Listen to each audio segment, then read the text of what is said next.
not everything was calm from the very morning, because the wedding was supposed to take place today. The girl who was the hero of the occasion, for some reason, began to behave strangely a few hours later. She even accidentally knocked over a hot mug, although she was warned that they had brought boiling water. The lady's name was Rosanna Leylatan, and from that moment on, she kept a big and important secret to herself. The whole point was that this body had accidentally gone to another person, and he couldn't believe it. None of the servants could have imagined that in the mistress's place, there was now a completely different girl. Of course, the heroine had no intention of admitting that she had taken someone else's body before the wedding. So the bewilderment on the maids' faces was a completely natural reaction to the lady's oddities. It took a great deal of effort for Rosanna to pretend that she had not changed in her behavior. But no matter how hard the heroine tried, she was never able to completely convince her assistants. Previously, the lady had no name, but now she was the illegitimate child of the Duke of Leylatan himself.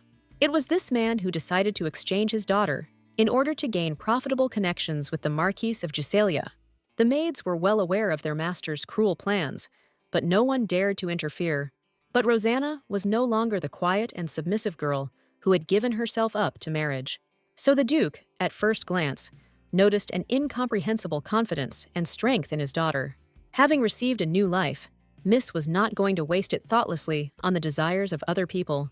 So the first thing she did was cancel her wedding, which she never even thought of agreeing to. In the past, the heroine was a guardian of the empire, and she was called upon only to win the war. But as soon as the empire won again, the hero was sent to sleep until the next battle. Such a futile existence only for the sake of the emperor could not help but upset the great warrior. More than anything in the world, the girl wanted to stop this crazy cycle of calls. She was hurt by the fact that personal freedom and desires had never existed in her life. Being a hero, the lady was forced to blindly follow all the orders of the current ruler. And then suddenly, the girl opened her eyes. But her own body did not belong to her before. There was no hint of blood or screams of terror around, only the silence and tranquility of the estate. Only the reflection in the mirror could tell the heroine that, for some reason, she had ended up in another body. The heroine remembered that this girl had a very sad fate due to her illegitimate birth. No matter how much Rosanna tried to be friends with her father, it was all absolutely useless. Wanting to prove to her father that she was capable of great things, Leylatan chose a political marriage for herself. But even this decision could not save the lady from death, as she jumped off the cliff out of despair. And now, this stupid duke stood before the new Rosanna, not suspecting that he could kill her. But the current girl did not need her father's love, because she only wanted to be free. For the first time in her life, the heroine said something that a real Lady Leylatan would never have dared to do. And now, Rosanne was about to break off her wedding with the groom she actually hated. The Duke's reaction was predictable, as he began to swing his arms in indignation. And this time, for the first time, the girl felt severe pain even from a slight touch. The heroine did not expect that her new body would be unable to withstand any damage. For fun, she decided to test the Duke's resilience to understand the patience of the people. The lady's strength was so great that after just a moment, the man winced in pain. This is how Rosanne made it clear that she was no longer going to be a puppet in other hands. Leylatan had never encountered resistance from his daughter before, so he couldn't respond. From his face, the heroine guessed that her father would not dare to disturb her in the near future. It has been about 10 years since the great warrior was last sealed, and the girl had no idea what had gone wrong, since she found herself in the body of an illegitimate aristocrat. But even so, Rosanna was delighted by the bright colors of this world, which she had not seen before. Now, Miss finally received the long-awaited freedom and could calmly enjoy everything. This realization almost brought tears to Leylatan's eyes, even though she couldn't afford to ruin her makeup. Meanwhile, in the main hall, no one suspected that this wedding would not actually take place. The aristocrats cheerfully discussed the future newlyweds, feeling sympathy only for the Marquise. Each of them wanted to get as close as possible to the Giselian family, which was known for its wealth. Suddenly, people heard about the unexpected appearance of some person, which was forbidden. It turned out that Rosanna had hurried into the hall, intending to ruin her own wedding. But the heroine was involuntarily distracted by the beauty of this place, which she had never seen before. On the faces of some aristocrats, one could read slight bewilderment mixed with friendliness. But this did not bother the lady at all. who was used to not paying attention to others. Layla Ten was genuinely glad that she had managed to meet all these people in one place. She saw that many could not hide their smiles, trying not to pay attention to her. While the aristocrats did not understand what was going on, the girl felt confident. The noble ladies even considered themselves insulted, since they had no intention of forgetting the wedding. Only now Rosanna announced that there will actually be no wedding. As the girl expected, her words caused great bewilderment among the aristocrats, who had expected a different outcome. The people who were most indignant were those who could have benefited greatly from this union. But no one could convince Rosanna that she had no intention of wasting her life on unnecessary things. No matter how much people around her were arguing, unhappy with this decision, the lady didn't even pay attention to them. Roseanne was the only one canceling her wedding that day, and so she felt she had every right to do so. The aristocrats had not yet realized that they could no longer influence this lady in any way, all because the great warrior knew better than anyone what a coward Duke Leilatin was. So she did not listen to anyone in this room. Because the emperor had no power over her, Rosanna couldn't help but notice that some of the strength from her previous body still remained with her. For example, the girl could sense the presence of people several meters away, and she was strong, so she almost immediately noticed that the failed groom was approaching her down the corridor. The boy turned out to be even uglier in appearance than in the memories of the Duke of Leilatin's daughter. The heroine had no intention of feeling sorry for this man, whom she was seeing for the second time in her life. But Alex couldn't just let go of the girl, a union with whom would bring him a lot. While Rosanna was once again losing her freedom, the Marquise's son was acquiring good connections. For the first time in his life, the guy faced such obvious opposition from such a young lady. He didn't perceive the girl as a worthy rival, so he even allowed himself to shout. Alex was confident that Duke Leilatin would not miss such a good opportunity for unification. The Marquise's son had no idea that the heroine did not feel her father's power over her. Instead, she once again reminded us of the dissolution of the political wedding. There was no hint of fear or respect in Rosanna's eyes for the man standing in front of her. All this only angered the Marquise's son even more, as he was used to everyone complimenting him. And it was only from this strange girl that the guy was never able to achieve a relationship worthy of him. Alex could no longer tolerate this, although he was not allowed to use force. But suddenly, a completely different person, who happened to be passing by, stood up for the Duke's daughter. It was Duke Chaitin Varfos, who was drawing attention to the injustice around him. The boy enjoyed popularity and authority, although he was the illegitimate son of the emperor. But the girl was much more attracted to his beautiful scarlet eyes, which seemed to glow. Next to him, the Marquis immediately began to seem almost ugly, although he had a pleasant appearance. Rosanna was unnerved by the fact that she did not sense the Duke's presence, although she was sensitive to such things. To Leilatin's surprise, Alex began to tremble with excitement and fear. Unable to hide his emotions, few people around Chaitin could remain calm, as his aura was so oppressive. And this time, Varfeus was clearly ill-disposed towards the Marquise's son. Alex didn't expect that such a rich and famous man would actually accept the wedding invitation. The result of his careless behavior was the displeasure of the Duke, who was a dangerous person. After all, the Leilatin house was closely connected to the emperor, so Chaitin was furious. Therefore, Varfeus had no right to ignore such behavior, even from an aristocrat. Alex found himself completely humiliated in just a few moments, as if he had no eloquence. But the boy understood perfectly well how dangerous it was to contradict a relative of the emperor himself. Therefore, Gisela did not dare to say another word against Chaitin, but quickly ran away. But instead of gratitude, Varfus heard that he should thank the lady. The guy didn't understand at all the train of thought of the girl whom he had just saved from her annoying fiancé.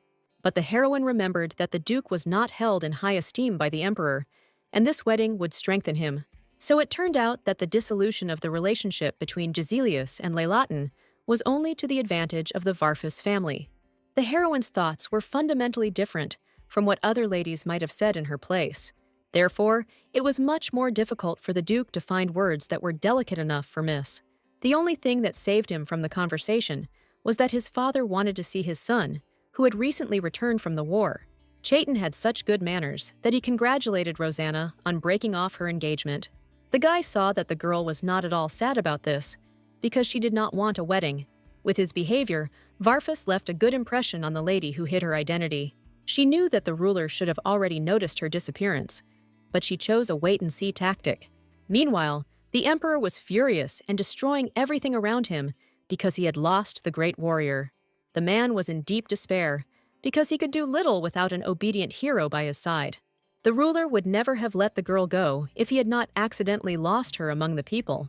And now, he didn't even suspect that the heroine had ended up in the body of the Duke of Leylaten's daughter. The girl had to come to terms with the fact that her new body had almost no physical strength. Meanwhile, her feelings were still as heightened as in her past life during the wars. Not everything was so simple in the lady's life, because she had to somehow preserve the freedom she had received. Rosanna knew she had to break the seal so she wouldn't be controlled by anyone anymore. But the heroine knew too little to deal with this problem on her own. Before, the girl had no time to think about who she was before and where this strength came from.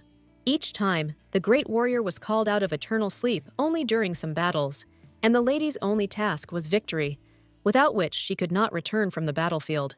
But Miss didn't even know anything about the events of 10 years ago, where there was a fight with a dragon. And only the Duke could shed light on this matter, because he received a lot of information from the ruler. In Rosanna's eyes, this matter did not require delay. Although the man was currently resting in the room, everything was leaning towards the fact that nothing would stop the heroine from achieving her goals in any endeavor. The father suspected that his daughter would one day stop obeying him, so he was not surprised. The lady was immediately interested in the fact that the Duke's right hand was still bandaged due to an injury. She clearly remembered that she had firmly shaken that particular hand that time, which could have been the cause of the pain. Leylaten could afford to devote a little time to his daughter, whom he had not noticed for many years. And Rosanna was going to do everything to find out about the squad sent to fight the dragon. She hoped that with her friends, she would be able to break the seal of the great warrior many times faster. The girl was only glad that she had the opportunity to talk with friends. But the lady didn't expect that all those knights would end up dead during the battle. Only Varfeus was able to return from that battle, which earned the admiration of Duke Leylaten. For a long time, the heroine could not believe that all her friends died on the battlefield 10 years ago. She thought their reunion was already a done deal, but things turned out differently. The most terrible thing was that the Duke refused to reveal any details of this matter, so Rosanna was unable to find out what exactly happened to the squad of knights close to her heart. No matter how sad the lady was, this time she had to give up on the search for the truth. Meanwhile, the Duke's reaction suggested to the girl that something was fishy about these deaths. It was at this very moment that the heroine heard about the arrival of an uninvited guest at their estate. Rosanna just wanted to meet Duke Varfeus, and he himself came to her house. Before anyone could stop her, the girl ran as fast as she could towards the living room.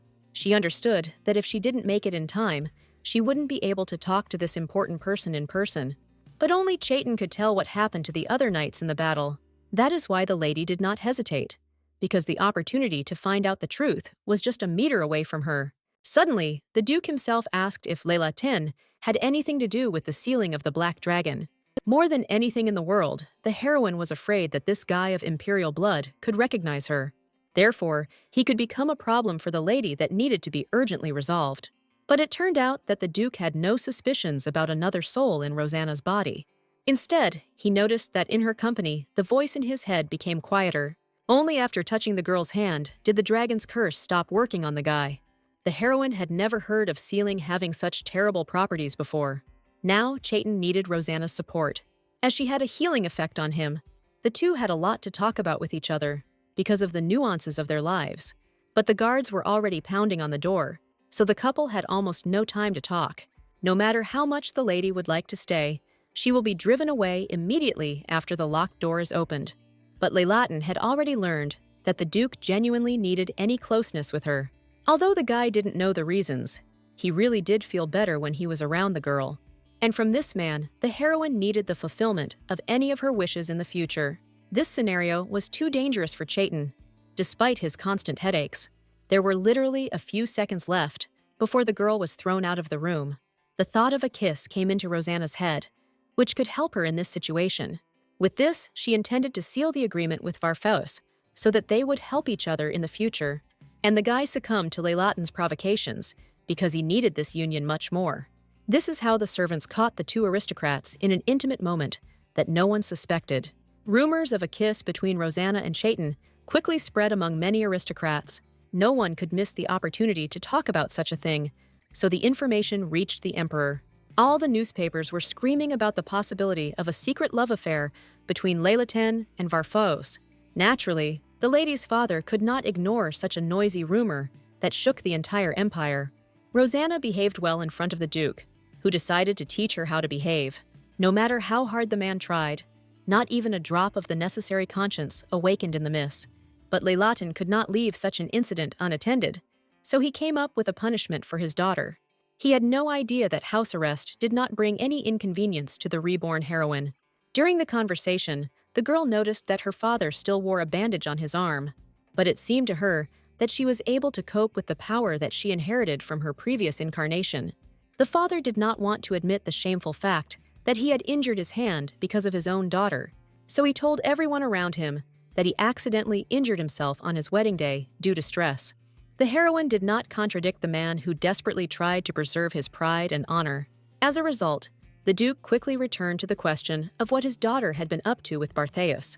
He couldn't accept the fact that the lady had become friends with the man who opposed the crown prince. So, the more the girl defended herself, the more she angered her aggressive father. What Leylaten feared most was that the emperor would disown their family because of these gossips. But this was not part of Roseanne's plans when she entered into an alliance with Chaitin.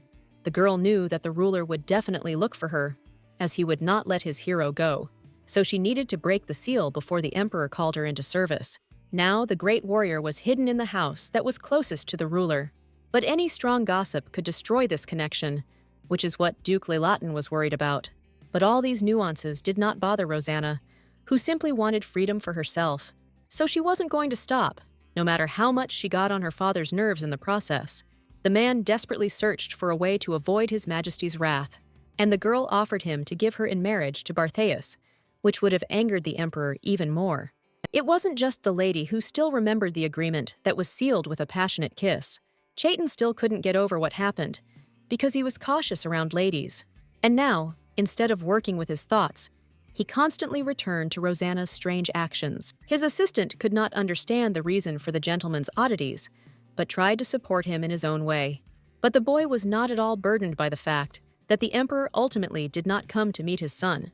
He was much more worried about the kiss that was performed at the request of the duke's daughter. Paul was considered a master in love affairs, since he had a beloved wife for a long time. But even he did not expect that love would ever overtake his stern and cold master. The assistant's face showed that he was eager to tell everyone around him about this news. But Chaitin confessed to Paul about the kiss only because the knight was not one to talk. He changed radically only when it came to his beloved wife and work. And now he was sure that the lady had feelings for the duke. Otherwise, why would she have wanted a kiss? And the assistant personally was in favor of Varfeus not missing such a wonderful opportunity. The guy was in a bad position as his artifact was gradually being destroyed, and the voice of the sealed dragon grew stronger every day due to the awakening of its power. Only Rosanna, with her mere presence, removed all the negative effects of the curse from the duke. So Varfeus had no doubt that he needed this strange daughter of the Duke of Leylaten. Meanwhile, the heroine suffered from boredom, as she spent her time aimlessly in the garden. Previously, the girl didn't even have time to properly rest after a battle. And now she spent her days looking at nature and eating delicious food from the estate's best chef. But the heroine had no idea that the maids were still laughing at her. The assistants had fun watching the lady unable to open the jar of jam herself. And before, everything was really like that. But now Rosanna had incredible powers. None of the maids expected that the lady would easily handle the jar in a couple of seconds. But they were hoping for a fun spectacle, which was not destined to take place in the end.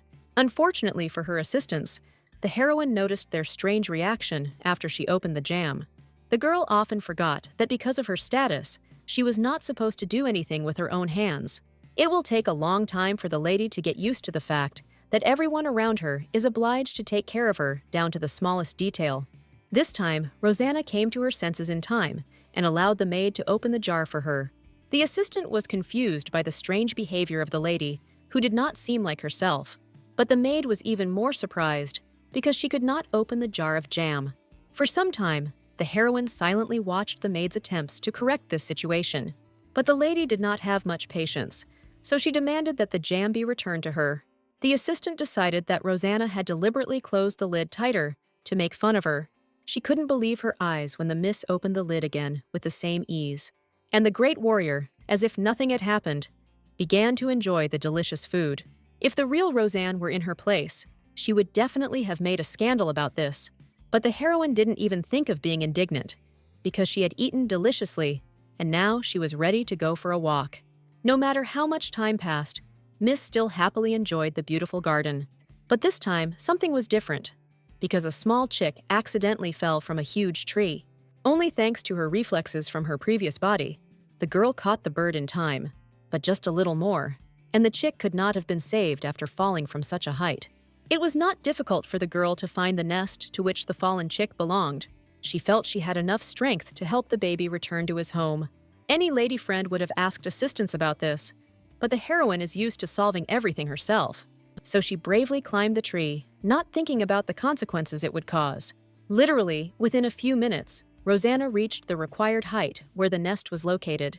All this time, the chick was trembling with fear, because he did not understand that he was being returned home. But he instantly perked up as soon as he felt the presence of his bird family. The girl's adventure did not end there, because there was a good view from the tree. The lady was always interested in observing the empire for whose sake she had fought so much. And now, Miss could examine a huge number of buildings that were clearly visible. However, the peace around Miss did not last long, as she was soon discovered by her assistants. Rosanna had no idea how much fuss would arise just from her sitting in the tree. All the maids panicked and started looking for people who could help their mistress get down. Miss always thought that ordinary people could climb trees, regardless of their status. But the reaction of her father and his entourage suggested to the lady that it would be better to refrain from this. When the Duke saw his daughter upstairs, he was truly horrified, because she was in danger. The situation became so tense that the heroine pretended that she couldn't get down from the tree. But in a past life, it would have taken the girl less than a few seconds to make such a descent. But now she was forced to justify herself to her father for such strange behavior. Rosanna could never in her life understand why the Duke was angry with her for such behavior. The maids also got into trouble, as they didn't keep an eye on the young mistress's antics in time. The girls couldn't say anything in their defense without being fired for their mistake. The maids found themselves in a difficult situation, as they had nowhere to go at such a time. Unexpectedly, the heroine, who hated such injustice, stood up for her assistants. The girl saw that the maids were simply repeating her father's attitude, which was to ignore his daughter.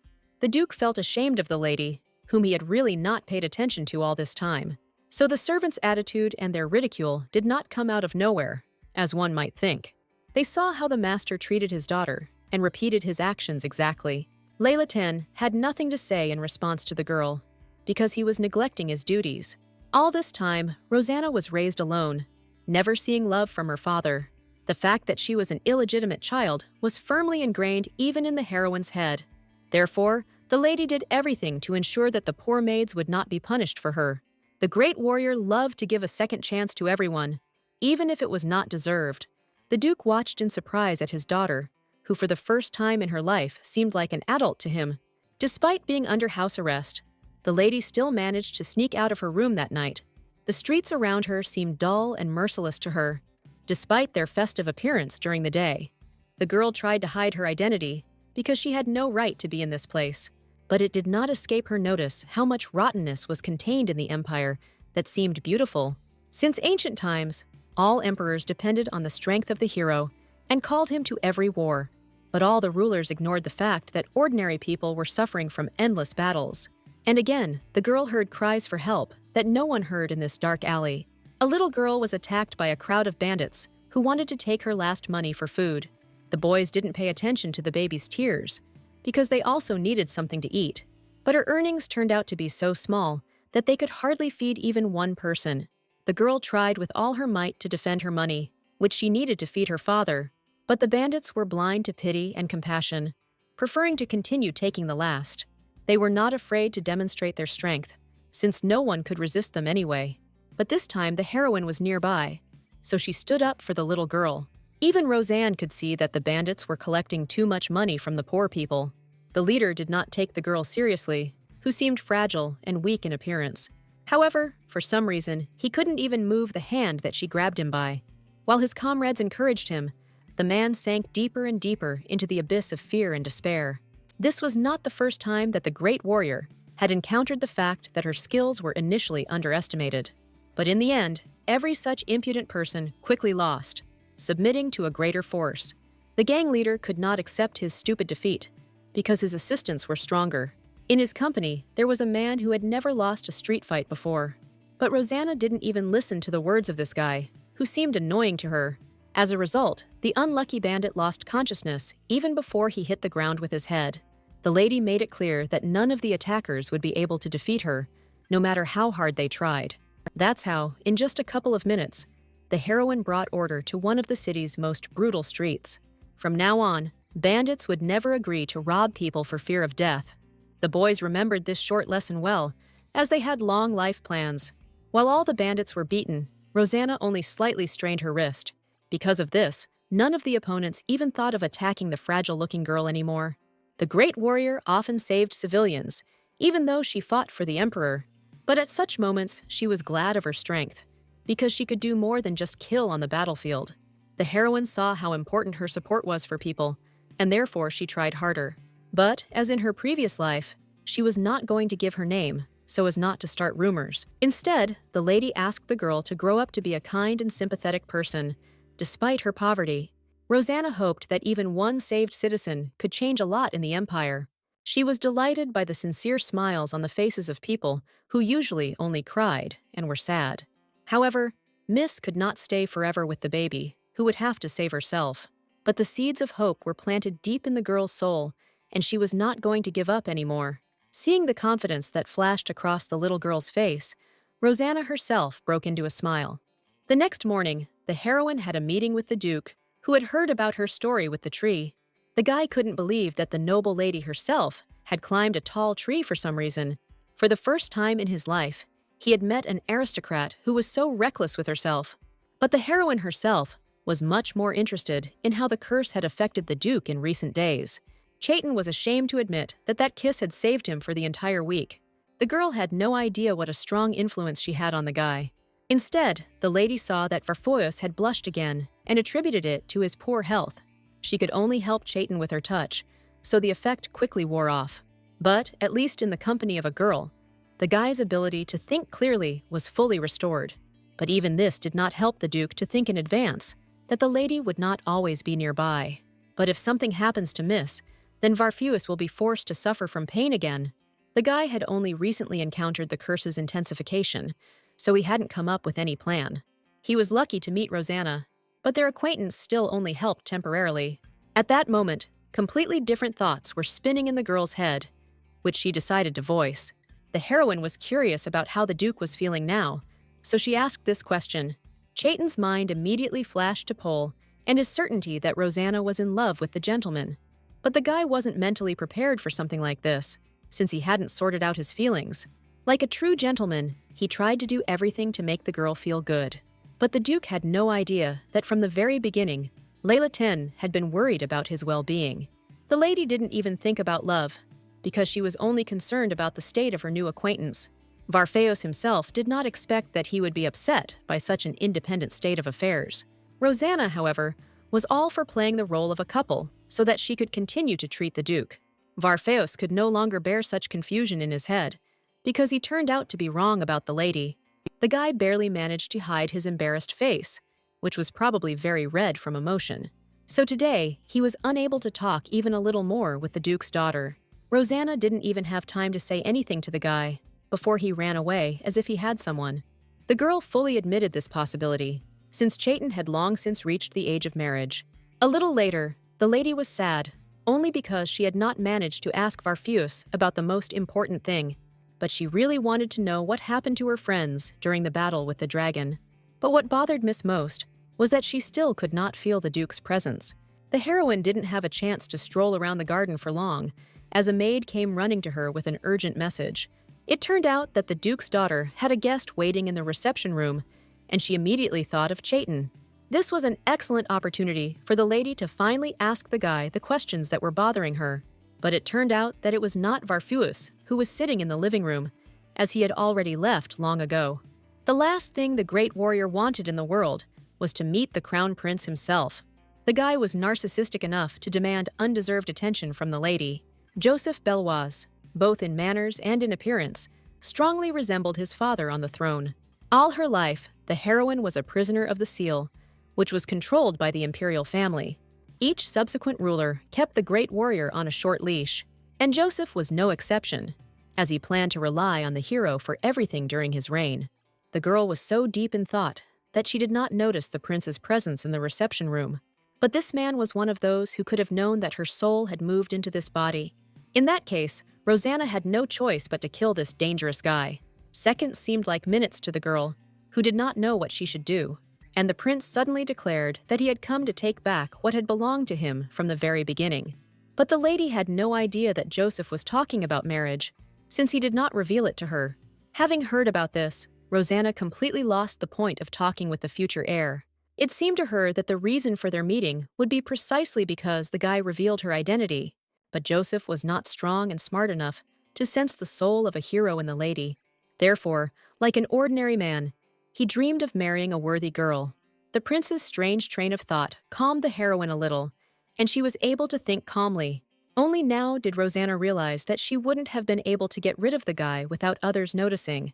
Joseph was too prominent a person for his disappearance to go unnoticed. As the future heir, the boy often communicated with other people through manipulation. But the heroine remembered him as a very small child, so she didn't take him seriously.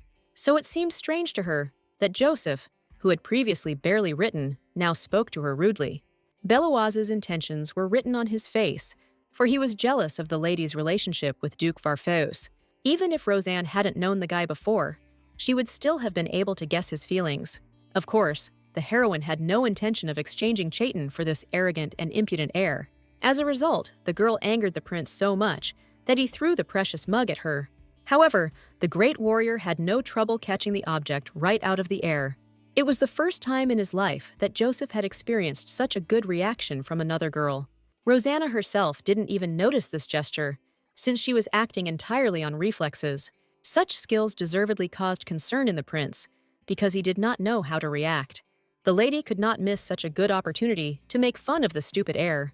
Although the miss said with a smile that she would now throw the mug as revenge for the prince's reaction. But the guy clearly felt the incredibly oppressive aura that emanated from every cell of the girl, so Joseph was seriously scared, even though he seemed much stronger than the Duke's daughter. Rosanna was even upset by how gentle and stupid her interlocutor was. She had no intention of causing any harm to the heir, as this would have had consequences.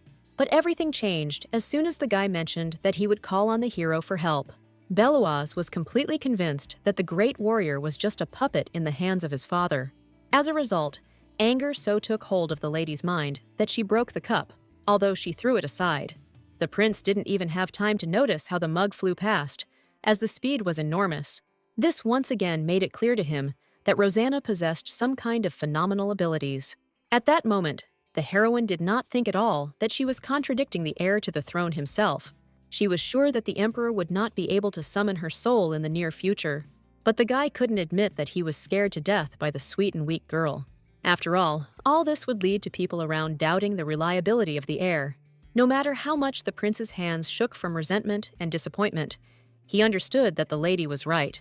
It was not Rosanne's plan to completely humiliate Joseph, although she did not like him at all. Thanks to her sense of smell, the lady heard another person approaching them in advance. It turned out to be Duke Leilatin, who had just learned of the arrival of the emperor's heir himself. The man immediately noticed that there was only one cup on the table, which was a breach of etiquette. He couldn't believe that his daughter had asked the maids for tea just for herself. But in fact, the heroine simply managed to break one of the cups that contained tea. Leilatin was horrified that his beloved and expensive set had broken so quickly. He immediately realized that his daughter, who had shown herself to be bad, was definitely involved in this. Rosanna felt no regret at all about having managed to frighten the poor prince, but the Duke was not on the girl's side, as he was afraid of losing the emperor's support. Although, according to the heroine, it was the crown prince who first started acting up, but the Duke no longer felt the same anger towards the prince as he did towards his daughter. Never before had Leilatin been forced to reprimand an adult for whom the throne was intended. so he was afraid that Joseph would get angry because of the stupid girl's unpleasant words. For the first time in a long time, the lady felt truly pathetic about her own father. What angered Miss most was that the Duke was unable to be alone with the boy. He clung to his daughter with all his might, just so he wouldn't have to bear the responsibility of the conversation alone. Rosanna easily read all of her father's tricks, so it was easy for her to resist them. She understood perfectly well that re-educating the Duke would take too much time. The only thing the lady didn't know was why the Emperor didn't tell his son anything about the hero. It turned out that the ruler was trying to hide his weakness from his heir in order to preserve the throne. The great warrior was always just a toy in the hands of successive emperors, and the only thing that kept the girl from killing was the seal that controlled her entire life. But the current body was so weak that Miss could get hurt at any time.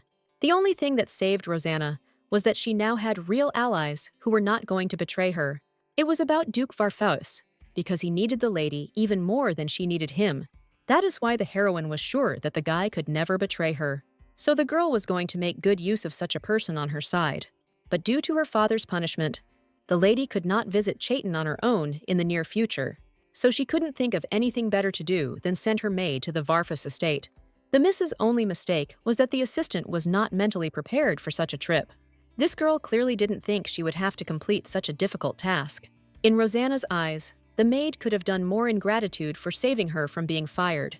But the assistant acted as if such a task was completely impossible for her. The lady didn't even think of despairing so quickly, because she had a plan in case this girl didn't agree to help. She treated all the servants with sympathy, because for them, Duke Lelatin was now a great authority. Therefore, the Miss rewarded the maid with an expensive decoration.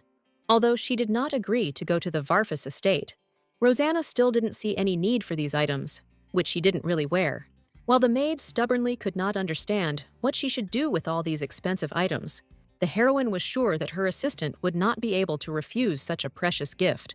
Even the Duke never spoiled his servants with such expensive and beautiful things as payment. And indeed, just a second later, the maid agreed to go to the Varfos estate. The lady was amazed at the speed with which her assistant took her side, mentally rejecting the Duke. This girl's name was River, and from now on, she was faithful to her generous and kind mistress. So Rosanna could do whatever she wanted in the presence of the maid without fear of gossip. As a small revenge, the lady asked to buy new jewelry and write off the entire amount to the Duke. It seemed to her that even this would not be enough after what her stupid father had made her go through, and River was ready to fulfill any request of the Miss, no matter how incredible it seemed. Rosanna didn't feel at all sorry for her father, who would now have to spend a lot of money. She just looked at the jewelry with surprise and saw that some of it was truly expensive. A little later, the heroine again encountered rumors that the maids were freely spreading. The assistants did not hesitate to speak near the mistress, since they had almost no respect for her. But the lady herself enjoyed playing the game, according to the rules of which she found figures in the clouds. The girl was so engrossed in her work that she didn't pay attention to anyone around her. But then the peace and quiet was cut by the loud cry of the Duke, who was outraged to the depths of his soul. It was the first time in his life that Lelatin had seen such a long shopping list from his illegitimate daughter. However, Rosanna kept a straight face, as she had anticipated this reaction.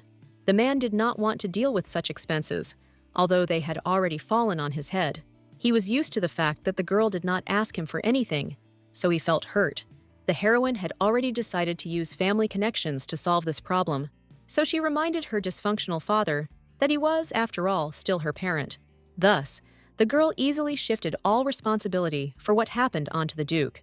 The lady hoped that Lelatin would understand the meaning of the words spoken to him and change his behavior a little. But this man was so stubborn that he simply refused to pay the entire check. This situation turned out to be disadvantageous for Rosanna, who had no financial savings at all. But Lelatin had already found a way to teach his daughter a lesson, so he wasn't going to stop at words. As soon as the lady received permission to sell her jewelry, her face changed. The girl knew in advance that her father could reduce everything to such stupidity, so she did not despair. Only the Mrs. Maid, who knew the price of the jewelry, began to worry about this. But River did not have enough authority to dissuade the lady from selling the jewelry. No matter how hard the Duke tried, not a drop of regret crossed his daughter's face.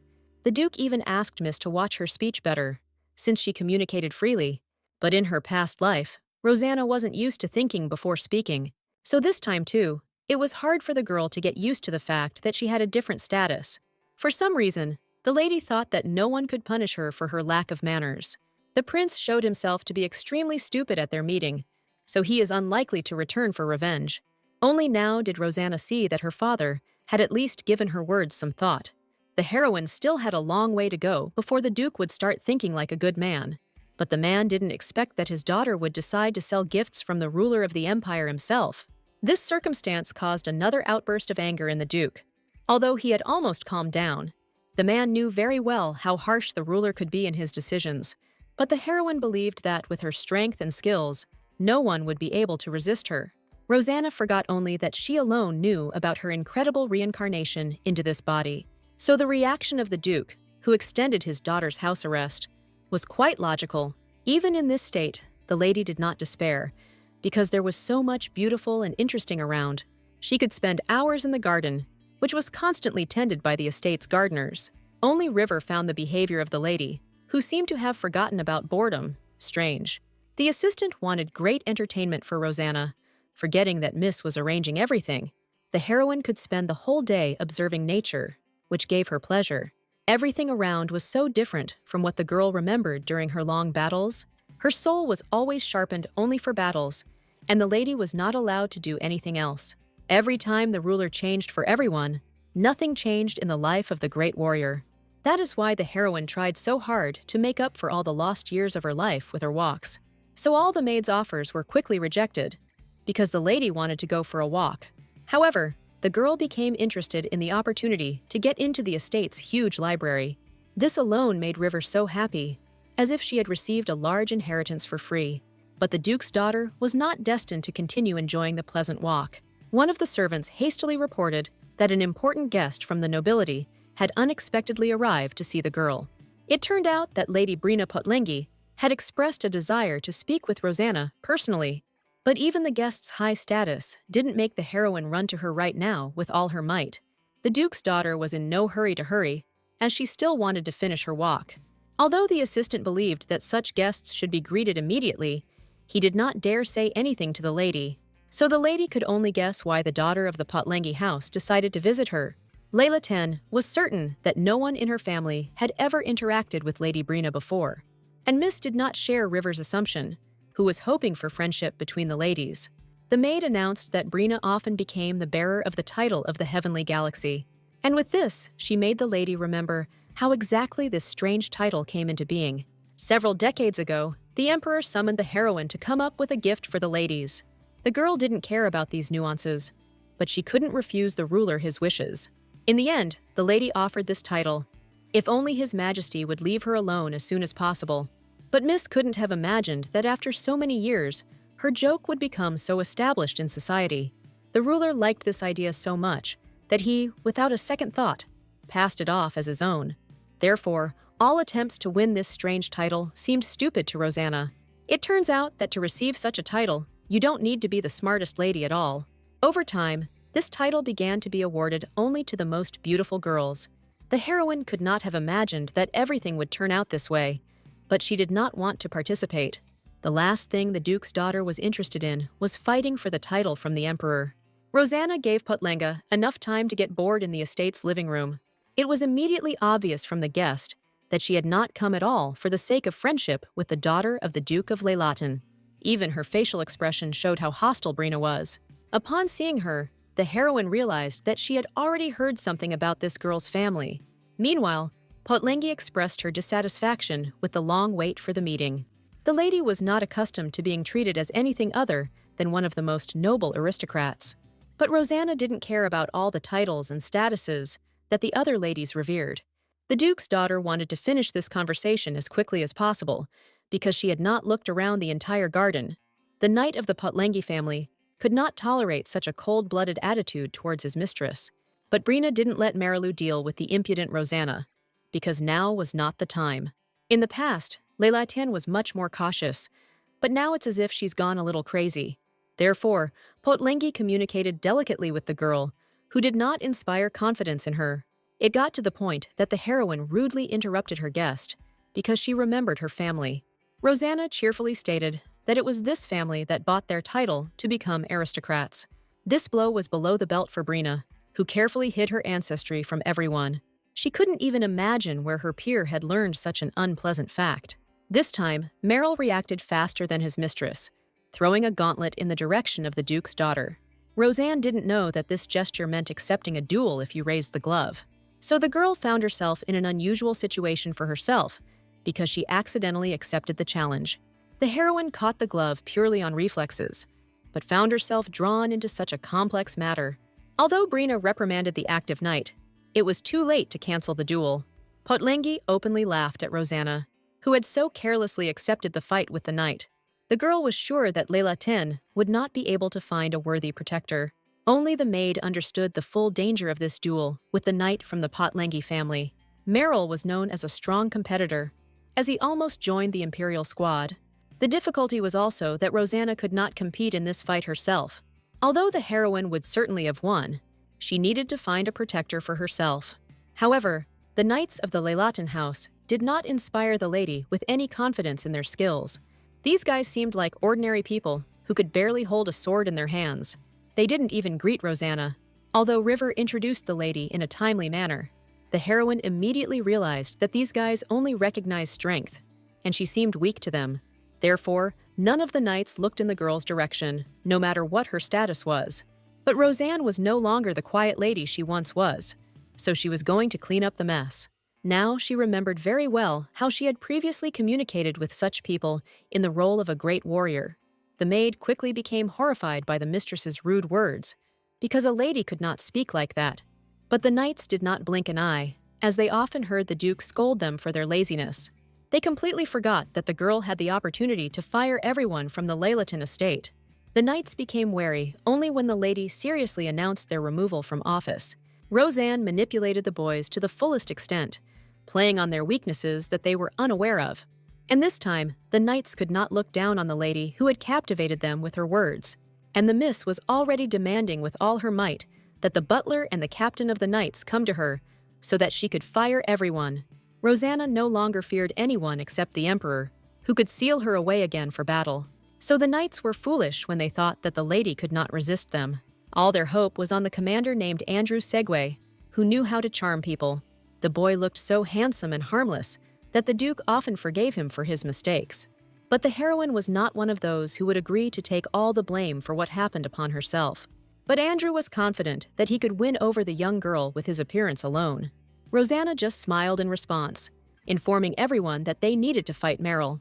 Each of the knights knew very well how bloodthirsty and strong this man was. So among the guys, there was not a single one willing to stand up for the honor of the Duke's daughter. The heroine immediately suspected that all the knights' courage would fade after the words about the duel. Even Segway was not ready to fight Merrill, who was widely known in their circles. Even the most foolish person would have realized that the boys were very scared at this prospect. Roseanne had no intention of pitying the cowards who were unable to stand up for her. But all the knights supported the commander, who lied that they would have fought with someone else.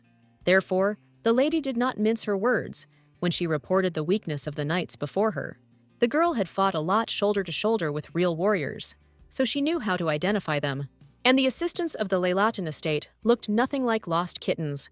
Andrew was not one to tolerate such open humiliation directed at him. So Segway got really angry, even though he was only shaking in fear of the other guy. But the commander had enough strength to deal with the girl, no matter how stupid it might look. So the guy was going to punish the impudent girl, even though she was the Duke's daughter. It seemed to Andrew that as soon as he drew his sword, the lady would immediately change her mind. But something went wrong at the very beginning of this decision, because the commander could not move from his place. The heroine pressed lightly on the hilt of the sword, but this was enough for Segway to lose to her. The knights had no doubt in the commander's victory, wanting to teach the lady a lesson too. Andrew saw that Miss held his sword with only one hand, but he could not draw the weapon. The realization that he was not strong enough fell like a heavy burden on the commander of the knights. For a few minutes, Rosanna was able to completely suppress the guy's will to fight. The girl's face did not change at all, but the knight felt incredible fear. Andrew was smart enough to stop his futile attempts to win over this lady. Instead, he bowed his head to the Duke's daughter, who was many times stronger than him. The heroine was satisfied with such submission because she did not intend to achieve anything more. But the other knights still had no idea why the commander had made such a decision. The boys were confident that their skills would be sufficient to enlist in another service, so they didn't understand why they had to bow down to a fragile and self-satisfied girl. However, just a moment later, everyone who had previously laughed at Miss knelt before her. Rosanna had no doubt that she would be able to achieve fair treatment. Her mission was accomplished at this point, as Andrew was already scared to death by the lady's power. Although the heroine brought order to the Duke's army, she was still unable to find a protector for herself. But the great warrior didn't expect that River would accidentally see all her actions. The maid stubbornly pretended that nothing unusual had just happened before her eyes. This made it clear to the Duke's daughter that this girl could be trusted if she was well bribed. For such occasions, Rosanna always had small pieces of jewelry with her to ask for silence. As soon as the assistant saw an expensive thing, she immediately agreed to do any job. It was easiest for the heroine to have conversations with such a person, since there was a lot to hide. Even if River had her own opinion, she obediently obeyed the rich lady in everything. As soon as Rosanna left the squad of knights, some of them left of their own free will. Andrew did not restrain any of the proud cowards who did not want to submit to the young lady. But although the lady had given the guy the desire to train, now none of them were suitable for her. River thought that for such an important matter, they could easily hire some mercenary. But the heroine knew better than anyone that she shouldn't have given her money to these scoundrels. So the maid accidentally became a witness to how angry her mistress could be. From her past life, the heroine remembered all too well how often mercenaries deceived her. So River had no choice but to admire the lady's clever thoughts. Of the two of them, only the maid took the duel situation seriously. The assistant could not allow the lady to tarnish her honor, although Rosanna did not understand anything. Vast experience in battles told the heroine that sometimes it was possible to escape from the battlefield. River couldn't help but feel sad, knowing how much was at stake in this fight. This information immediately interested Rosanna, who needed money. She immediately wanted to personally participate in the betting, although no one believed in her victory. This only made the maid even more frightened, because her mistress still had not found a knight for herself. But the Duke's daughter was already ready to put everything she had on the line. So River had to show the lady the way to the place where all the aristocrats were placing their bets. Potlengi was supported most of all by the Marquis's son, Giselius, who wanted revenge on Layla Ten. He personally placed a large bet on Brina's victory, expecting her to win. Like all the other aristocrats, Alex didn't even consider the options for Rosanna's victory. At that moment, Potlengi attracted all eyes, which only made the girl happy. Therefore, she boldly raised her own stakes, causing approval and admiration among those around her. Brina had faith in Meryl and knew that none of the knights of House Leylathan would oppose her. This continued until the aristocrats heard an incomprehensible noise from the side.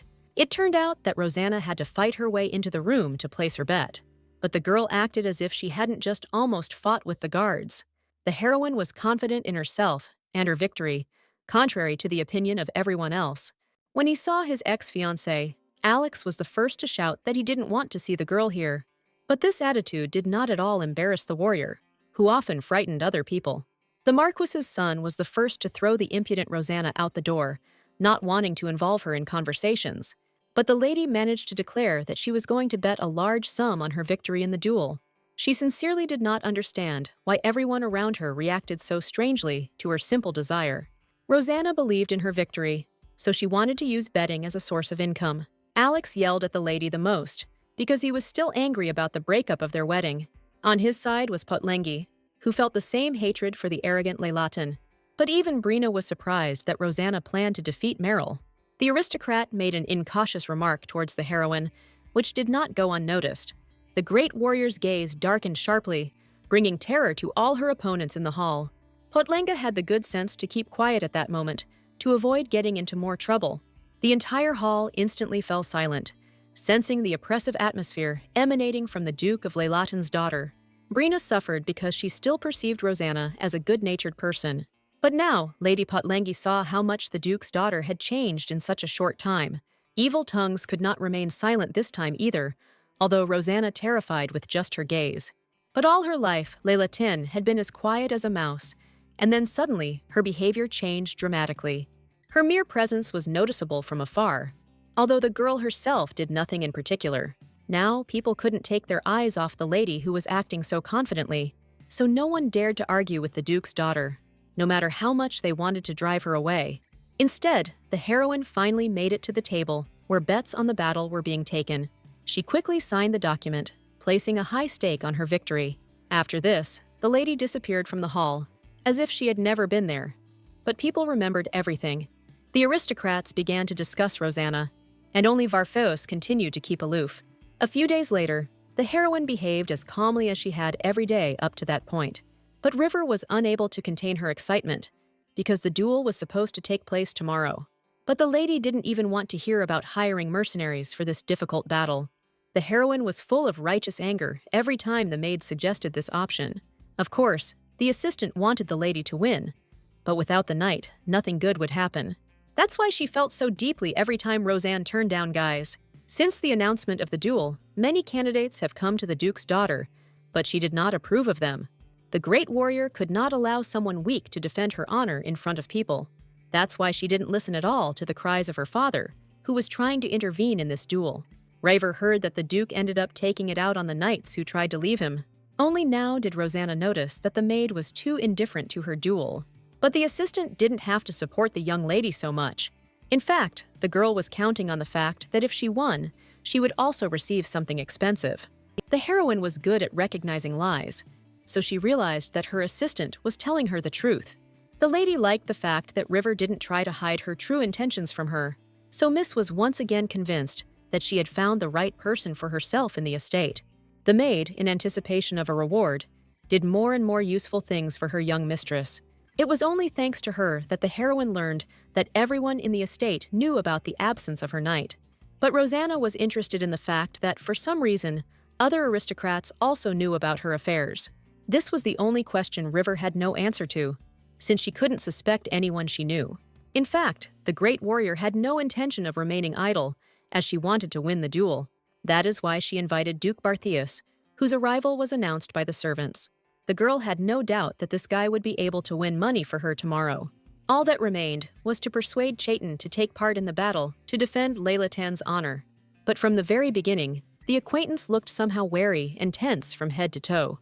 However, Rosanna was not good at identifying what exactly was bothering people, so she threw the idea out. The lady was only interested in why the Duke had not visited her earlier, although he had the opportunity. Miss sincerely tried to get closer to this man who was on her side, and the girl's words sank into the soul of the guy, who gradually began to fall in love with her. Chaitin could not react calmly to such words that brought them closer to each other. That's why Varfus himself blushed noticeably, even though the heroine didn't mean anything romantic. This reaction from her friend seemed strange to Rosanna, who rarely interacted with people. Only by quickly changing the subject was Chaitin able to avoid an awkward situation. He quickly learned that the lady had recently been visited by a member of his imperial family, and now the guy felt guilty for attracting Joseph's attention to the girl. It was immediately clear that the Lailaten family was under constant surveillance by the emperor. So, by his presence on this family's estate, the Duke put all the aristocrats at risk. But Rosanna wasn't interested in such nuances, because she knew that the guy had bet on her in the duel. Apart from Varfeus, no one else would have dared to name such a large sum in battle. Besides, only Chaitin could believe in his ally's victory, no matter how incredible it seemed. So the heroine quickly figured out the person who bet on her, despite the general condemnation. But the Duke specifically paid the servants to ensure their silence about this matter. But nothing came of it, because the lady quickly received all the necessary information about her friend. So now Miss was wondering why the guy visited her after so much time. Only at that moment did the Duke realize that he would not be able to hide anything from this intelligent lady. Therefore, he honestly admitted that he would like to offer his help to the Miss for the duel. But Varfus meant that he would send one of his knights to protect the girl. This arrangement did not suit the heroine, which she immediately demonstrated with her abrupt and active actions. This was not at all what the great warrior of the empire had originally expected. She wanted Chaitin to personally fight for her in the duel, because he could win. But the guy was held back by the fact that only famous knights could participate in the battle, although he was one of those whom the ruler constantly sent to the battlefield for the sake of victory. So Rosanna was not wrong when she considered Chaitin to be the best knight in the empire. The guy was only restrained by moral norms and rules, which he always honestly observed. Even in her previous body, the lady had the opportunity to observe how important these nuances were for the Duke. She supervised little Chaitin, who was already sent to war at that age. Therefore, the lady knew her ally better than anyone and believed that she could trust him. Rosanna was not going to accept the Duke's refusal, because only he could defeat Meryl. All this time, the girl helped Varfeus fight the terrible curse with all her might. So the guy was attached to this lady much deeper than he himself could suspect. There was no reason for Chaitin to refuse Rosanna after everything she had done for him. The heroine knew in advance that the guy would fall for her words, which is why she chose him. The girl needed all the interest on the invested money that victory could bring. She was not at all afraid of the crown prince, since she herself was the hero he could summon. But Varfus knew how dangerous his relatives could be if angered. Rosanne was still angry at Joseph for daring to throw a cup at her. As soon as the Duke heard about this incident, his face immediately changed. The boy seemed genuinely concerned about what had happened to the Duke's daughter not long ago. The great warrior didn't know how much the aristocrats worried about even a small scratch. And now she felt all the care from the Duke, who was trying to help her. The lady felt awkward for a moment, because no one had ever worried about her injuries before. But she quickly changed the subject, saying that the prince had threatened to summon a hero to the estate. Chaitin knew better than anyone how strong the Empire's great warrior was. However, the guy had no doubt that the woman would not hurt the innocent in vain. As a child, Varfeus was able to personally verify how honest and fair the warrior was. Never before had the heroine heard good words about herself, who killed many people in the war. But deep down, the girl always wanted to prove that she was actually a good person. And by chance, the Duke gave the lady this hope, because he madly believed in the hero's actions. No matter how hard the guy tried to develop, he could never get close to that woman's strength. But now, the lady surprised him by saying that it was not the time to talk about the hero, because they had to portray love. At the very beginning of their union, the guy and the girl agreed to pretend to be lovers. And still, Chaitin could hardly restrain himself from taking the lady's hand to make himself feel better. Therefore, when Miss herself went to the meeting, the guy had no choice but to resign himself. Only Rosanna could bring the Duke the peace he longed for, and she understood it. So Varfeus had to agree to duel to maintain this relationship. After all, the curse was becoming stronger and stronger. But in the company of the girl, the guy did not feel its effects. The next day was the time for the duel, which many aristocrats gathered to watch. Brina personally was delighted by the number of people who gathered for such a fascinating spectacle. The girl did everything to ensure her victory, as she invited Alex Gazelia to host the duel. But Rosanna didn't pay any attention to such an obvious setup from her cunning rival. The girl did not suspect anything, because she had no doubt in her victory in the duel. Potlengi quickly decided that the daughter of Duke Leilatin had never found a knight for herself, which was a real shame. But she didn't expect that Rosanna would have a protector, especially one so famous in the Empire. Chaitin appeared unexpectedly for everyone, since he was famous for trying to avoid such events. So the atmosphere in society changed dramatically after the guy arrived, although no one tried to show it. Only Brina dared to ask why the Duke had come to such a modest duel. Potlengi didn't expect that Varfeus would not only be on Rosanna's side, but would also defend her today. The lady refused to believe that Chaitin had voluntarily decided to interfere in the affairs of the Duke of Leilatin's daughter. But Varfus's face made it clear that he would not tolerate any suspicions towards him from the outside. So all Brina could do was shut her mouth and silently accept the fact that Rosanna had found a powerful ally. Fear of possible defeat and subsequent rumors filled Potlenga's entire consciousness. She couldn't just accept such strong rivals for the Duke's daughter. The girl appealed to everyone to seek justice and remove Chaitin from the fight. However, in this case, Rosanne had logical arguments in defense of the guy. No one could deny that Varfeus, as a knight, had participated in battles, which was what the lady was pressing for. So Brina couldn't achieve anything with her little performance in front of everyone. Whatever Potlengi says now, Chaitin will take part in the duel on Rosanna's side. So the start of the competition was soon announced, and the Duke was not at all worried about it. Unlike him, Meryl was worried about the possibility of losing, because he was not as strong. But it was not in the knight's nature to retreat from a fight that he himself had declared not long ago. Seeing the doubt on the boy's face, the Duke allowed him to attack first to give him an advantage. Meryl had no idea that even such an indulgence would not be enough for him to win. It was no trouble at all for Chaitin to dodge the weaker boy's first attack. So, a moment later, The Duke swung his sword towards his opponent for the decisive blow. Chayton's face did not express an ounce of sympathy towards his naive opponent. Merrill realized his defeat a moment before it happened and didn't have time to react. And so, in a matter of seconds, Varfeus easily defeated the knight who was trying to become an imperial knight. The poor guy was defeated so quickly that he barely had time to defend himself against the Duke. Chayton did not become arrogant about the victory, since for him it was expected anyway. He was pleased that he was able to bring Rosanna some much-needed financial help. Brina was the most dissatisfied with what happened, although it was already too late. But the heroine behaved relaxed, because everything happened exactly as she wanted. The girl had no idea that all this time, she had such an easy way to make money. While Potlengi was burning with shame and disgrace, Rosanna smiled cheerfully at everyone around her. And this joyful smile only caused even more hatred inside the defeated Brina. As a result, for the first time in her life, the daughter of Duke Lilatin earned so much money in one day. Therefore, Miss did not care that the aristocrats began to gossip about her relationship with the Duke. Only River was worried about this, which she honestly admitted to her beloved mistress. But the girl did not expect that. Instead of answering, Rosanna would suddenly ask her for something.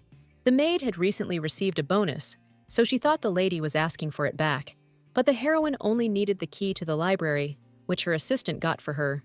The great warrior was never so petty as to deprive anyone of gifts. Raven was overjoyed that her expectations were not met, and the money remained with her. From now on, the assistant was going to do her job for the mistress even better.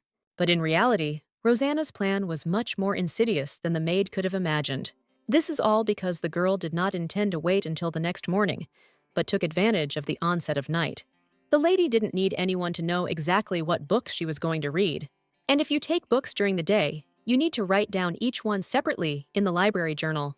That's why the heroine went to the library at night, as soon as she received the key from it. She was looking for any information about the expedition against the dragon that the emperor had organized. The books contained a lot of information about how the ruler tried for the well-being of his people. It was only for this reason that he waged endless wars, although it was precisely these that depleted the city's supplies. But in all these books, there was no information about the campaign against the Black Dragon. It turned out that the girl and her comrades were simply erased from history by decree of the emperor. But the lady had to be distracted, as she noticed the presence of some stranger. Miss reacted instantly and caught the man who was secretly watching her. The stranger didn't have time to say a word before the heroine threw him onto the cold floor. She knew perfectly well how torture should be carried out, and she had no intention of forgiving the spy. Rosanna's eyes burned with a burning coldness, as the lady was more serious than ever. The girl knew all the servants in the estate, but she could not recognize this guy by his voice and appearance. Because of the darkness, the heroine could not really see the face of the man she had pinned to the floor, and the nearest lamp was too far away for her to count on light. At the moment when the girl slightly loosened her grip, the traitor managed to escape from her hands. The speed with which he ran away would have made even the fastest runner envious. Miss had no intention of pursuing the spy, as she would have been able to find him in the morning anyway. The heroine would never have left the traitor unpunished, but this matter could wait a little. The next morning, the girl behaved as usual, so she was able to avoid any suspicion. The maid had prepared a trip to the library for her mistress in advance and invited the librarian. When she saw him, Rosanna was immediately surprised, as the guy looked a little strange. His name was Henry Austin, and for some reason, he was wrapped in a scarf despite the warm weather. The guy also looked a little rumpled, as if it was his neck that the miss had been squeezing that night. He announced, somewhat awkwardly, that he would like to personally escort the Duke's daughter to the bookshelves. The maid was delighted with the librarian's help, but the miss did not share her joy, knowing about that night. But Rosanna couldn't tell anyone about her suspicions, because then she would have exposed herself. The girl only had to remove Austin's scarf to be absolutely sure that he was a traitor. Before the lady could say a word, Raven left her completely in the care of this stranger. The Duke's daughter did not understand why her assistant had so quickly trusted Henry, who was almost invisible. Just in case, she sent the maid away on business so that the girl would not suffer because of Austin's actions. The guy behaved calmly, although it was clear that he was clearly hot in this suspicious scarf. However, Henry showed no desire to take it off because he did not want to show his neck underneath. For a moment, Rosanna wondered if it was an innocent person she had been strangling that night. But nothing could be said for sure, because the lady did not yet sense whether the librarian was a spy. So it was necessary to first look under the scarf, and only then draw any conclusions. Suddenly, Henry himself became more serious and hinted that someone had attacked him that night. So it became clear to the lady that this was the guy she was dealing with, but he ran away. Austin couldn't lie anyway, so he didn't hide his night meeting for long. But in reality, the librarian had served the Leylatin family faithfully for many years. All his predecessors had carried out a more difficult task, and the guy was in poor health. While the guy was speaking, the miss noticed that he took exactly the same books that she took. This once again awakened in the girl the desire to take the scarf off the librarian in order to find out everything. However, any attempt by Miss to do this would inevitably arouse Henry's suspicion. But Roseanne really needed that scarf to see the supposed bruises on the guy's neck. Only now did Austin realize that it was the Duke of Leylatin's daughter who had attacked him that night. But the heroine easily dodged the librarian's attack, which tried to harm her. She was still able to reach the scarf and unwound it, seeing everything she needed around Austin's neck. The lady no longer doubted that she had accidentally harmed the library's eternal guard. But Henry was in no hurry to admit that he was a spy, because he served this family faithfully. Although he threw the book at the girl, he did so only to protect himself. The book turned out to be a thin children's fairy tale and could not have caused any harm. So Rosanna's suspicions were unfounded, because she had stumbled upon the wrong person. The whole point was that yesterday, Austin was unable to squeeze a word out of himself due to the strength of the Duke's daughter. But the lady couldn't shake the thought that the guy was still behaving strangely, trying to test her. However, the librarian himself only wanted the miss to take full responsibility for her actions. At that moment, they noticed an assistant who clearly knew more than he should have. The guy immediately ran away, although no one tried to accuse him of anything. Henry reacted immediately, as he was sure that there was a spy in the estate. But the guy didn't have time to run after the unknown servant, as the heroine stopped him. The girl was absolutely sure that the traitor would soon be personally exposed. Looking at her bright aura, it was clear that no one would dare doubt the girl's kindness. Besides, Austin, with his physical attributes, wouldn't have been able to catch up with that spy anyway. That is why the lady decided to postpone the capture of the real traitor, who managed to escape. After all, the girl had to sort out the issues in the relationship between her and the librarian. Henry was clearly wary of the lady after everything that had happened last night. The heroine herself was only concerned about whether the guy had managed to tell something to her father or other servants. But Austin considered this to be snitching, so he didn't even think about it. However, the lady was still wary, as she did not know how to bribe this guy. From her face, the librarian quickly realized that the girl was even considering eliminating him. The last thing Henry wanted to do was die before he had fulfilled his duty to the Duke.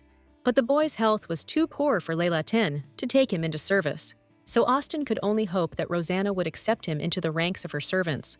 But the heroine remembered all too well how dangerous such one-sided agreements were.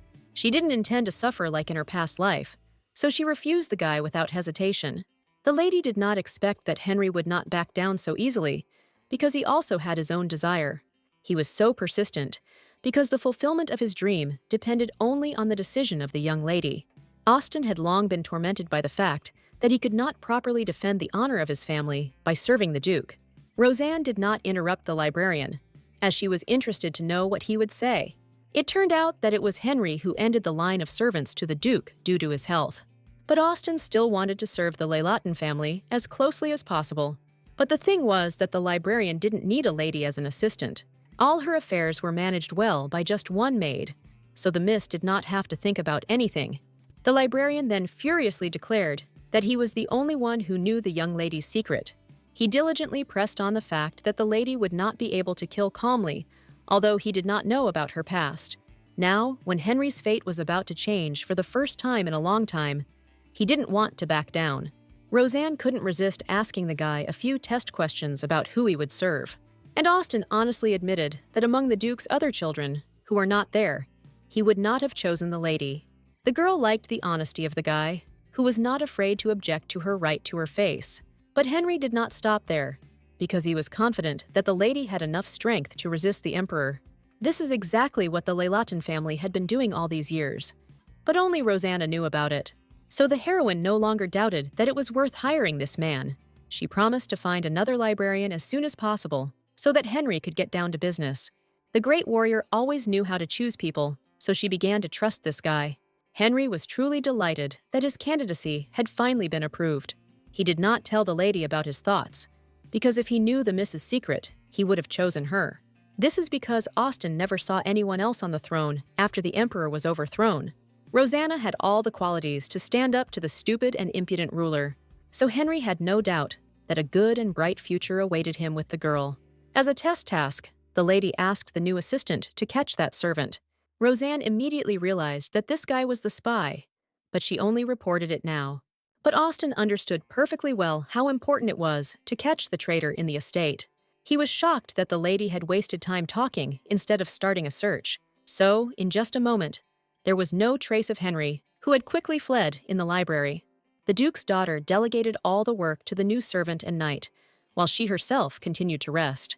She didn't know the spy's purpose, but she planned to figure it out after he was captured. Soon the girl moved to her favorite garden, where she continued to sample the delicacies. The lady had already gotten used to giving jewelry to everyone she liked, and now such a gift went to the cook. The heroine easily parted with her jewelry, while the maids valued it highly. As a result, in a short period of time, Rosanna gathered around herself true and loyal admirers. The girls tried their best not to upset their mistress, even for a moment, but all this was done only in order to continue receiving gifts from Roseanne. The heroine understood the maid's train of thought perfectly well, but she was satisfied with this state of affairs. A couple of minutes later, River returned with a thank you from the satisfied chef. It was not difficult for the maid to push everyone else aside, as if by accident. This assistant was the most intelligent, so she took good care of Miss. But, although the spy had not yet been caught, the heroine did not even think of worrying about her safety. She was completely confident that she could deal with one stupid traitor herself. At that very moment, Rosanna felt the presence of that very guy who was hiding in the bushes. The girl understood that in a little while the guy would run away, so she took action. As soon as the lady's knife flew off somewhere into the bushes, the maids started running around her in horror. The assistants were unaware of their mistress's powers and abilities, so they often underestimated her. But even they had enough hearing to realize that knights were running towards this place as fast as they could. Roseanne once again acted as if nothing unusual was happening around her. But with one movement, the lady caught the spy, whom all the knights in the estate had been chasing for a long time. The guy couldn't pull out the knife that had pinned his hand, so he just whimpered in pain. A few minutes later, the Duke arrived on the scene, rejoicing that the spy had been caught. But the knights had a new problem, which they were embarrassed to even tell their master about. The whole point was that none of the guys were able to pull out the knife that was holding the traitor. No matter how hard the knights tried, everything ended in cries of pain and pleas for salvation from the spy. The traitor himself could not make his fate any easier, so he was forced to suffer constantly. It was the first time Leylatin had seen such measures, so he logically wondered who had done this. Only now did the man notice his daughter nearby, and everything instantly became clear to him. However, the Duke could not say anything to the girl in front of such a large crowd of people. Miss didn't even think that it would be dangerous for her to be nearby, while the knights were worried about this moment. The girl herself walked past her father, not even deigning to glance at him, because she noticed her knife. Miss pretended that her cutlery simply flew away while she was trying to cut the pancakes. Leylatin was so afraid he couldn't unclench his fists, because he remembered the girl's strength during the wedding. However, the man collected his thoughts and said that if Rosanna wanted, she could take her knife back. But the heroine didn't even think about pulling out the knife, because it could have become an excellent tool for interrogation and torture. So the great warrior demonstrated how to properly communicate with spies. The girl herself didn't even notice the cruelty with which she was now treating the guy. The lady's priority was to interrogate the spy skillfully so that he would confess how he got into the estate. She only allowed the Duke to intervene in the torture process for a moment, but it became clear that he was incapable of anything. So Rosanna took the initiative again, because only she could handle this task. From the girl's mood, the spy quickly realized that he would not get off so easily, and his face turned white with horror. The heroine was not afraid to hurt people, because she had seen too much cruelty in battles. So now it was impossible to convince the Duke's daughter to show even a drop of pity. The people around were terrified by the horrors that the lady had promised the traitor if he remained silent. But no one dared interrupt Rosanna, who now seemed to everyone like a real devil in the flesh. The great warrior was serious about finding out who exactly sent this guy. No matter how much the spy asked to give him a little time, the lady did not even think about such a simple option. She deliberately pretended to leave the traitor until tomorrow in order to intimidate him even more. It worked perfectly, and out of fear, the assistant confessed that he had been sent by the magic tower. Rosanna didn't want to deal with magicians more than anything in the world, because they had done her a lot of harm. It was these people who summoned the girl for the emperor every time, using the ill-fated seal. Every time the great warrior stood before them, she felt as if she were a small and powerless child. So the thought that the magicians could track her down again greatly troubled the girl until the very night. Rosanne had no time to formulate any plan to counter these powerful opponents, but it was not entirely clear whether it was she who had really attracted the attention of the magic tower. At such moments, the heroine always remembered her close comrades with whom she had fought before. The girl, with a smile on her face, thought about how great it was to be next to them now. Those knights were distinguished by their intelligence and strength, and could always find a way out of any situation with the help of humor. The next morning, the lady began with her having to come up with a suitable task for Henry. In general, Miss did not expect that the guy would be assigned to continue working with her so quickly. Of course, Rosanna had nothing against it, since she herself had chosen the new assistant from among the librarians. The girl was even ready to believe that Henry would soon be promoted. But the guy himself did not want to rely on luck, which is why he took fate into his own hands. The lady was pleased with the talent of her new assistant, but just in case she sent the maids away. The heroine wouldn't want River and the others to hear something that doesn't concern them. Only when the assistants had left did Austin dare to begin the report he had prepared. He was able to find out that the magician's name was Gary, and he had joined the estate many years ago. This meant that the traitor was not interested in Rosanne at all, although he could find out something about her.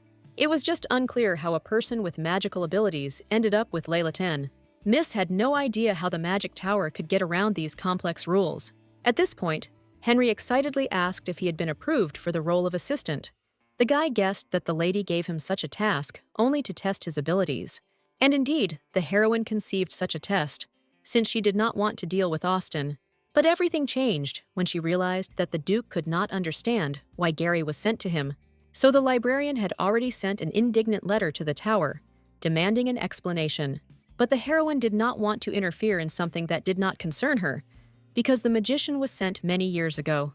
However, the lady was interested in who was currently the head of the magic tower.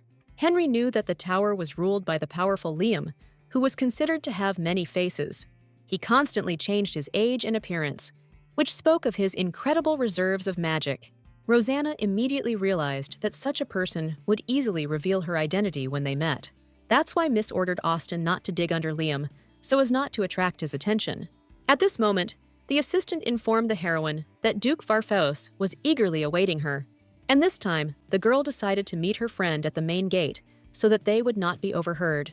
Although the gate was quite far away, the lady still refused to ride in the carriage. Thanks to her training, the girl could easily cover such distances, so she called the maids with her, who were now always on the side of the mistress. In this caravan, the young ladies moved towards the gate, no matter how difficult it was. Meanwhile, the Duke's knights were shocked that Rosanna had kept them waiting for so long. But Varfeus did not allow the servants to talk too much about the lady he liked. The longer Chayton waited, the worse he became from the influence of the terrible curse. But soon his wait was rewarded. As Laylatin's daughter arrived for the meeting, if it weren't for her tired maids, the heroine would have arrived at the gate much earlier. No one could believe that such a fragile girl was really not tired at all. Only now did the great warrior remember that she was more resilient than the other ladies. Therefore, Miss had to urgently use all her acting skills to skillfully deceive. Rosanna pretended to be so tired that her own legs couldn't support her. But the Duke managed to catch the girl in time, although he noticed something strange in her behavior. Chayton didn't want to let go of the lady even for a moment, because next to her, his mind was completely cleared. But their touches couldn't last forever, because Rosanna was just playing her role. She believed that she had fooled everyone around her, although this was not true at all. Of course, like a true gentleman, Barthius offered his carriage to the Duke's daughter. In fact, the heroine had been counting on something like this in advance, but not in order to arrive at the estate. Miss wanted to go on a date with the Duke in order to spread rumors about their relationship. The heroine herself was not at all embarrassed. when she said something so romantic and beautiful. But the guy couldn't even imagine what place the girl would choose for their date. She invited him on a boating trip, which wasn't the most popular choice. Chayton was increasingly surprised by how unpredictable Miss was. But this trait of Rosanna only attracted the Duke more. Although he did not admit it to her, doubts constantly wandered across Varfus's face, so the heroine noticed it. But the girl decided that the guy was afraid of water, because she hadn't even thought about his feelings. The heroine felt sincerely sorry that she had chosen the wrong place for a date, but Chayton immediately assured the girl that he had never been afraid of anything in the world. The guy only wanted Rosanna to no longer perceive him as a child. Before the Duke could react, the lady pulled him into the boat on the water. In fact, Leylatin chose this place in the hope that they would not be overheard, and Varfeus, who knew how to steer the boat on his own, only contributed to this plan. Chayton had sailed on water several times before, so he was ready to tell the lady everything. Unlike him, the heroine saw for the first time the full beauty of a clean and almost transparent river. She openly enjoyed all the gifts of nature, as she loved to observe such things, so one could see a truly happy smile on the face of the great warrior. The girl herself did not expect that she would enjoy this short trip with the Duke so much. Varfeus fully shared the lady's wishes, trying to find the quietest place possible for them. At that moment, the lady was only worried about whether the guy would really be able to handle the controls. But for someone who had been sailing on a boat since childhood, this was really just a piece of cake. The lady had no idea that her friend had such a difficult childhood because of his greedy father.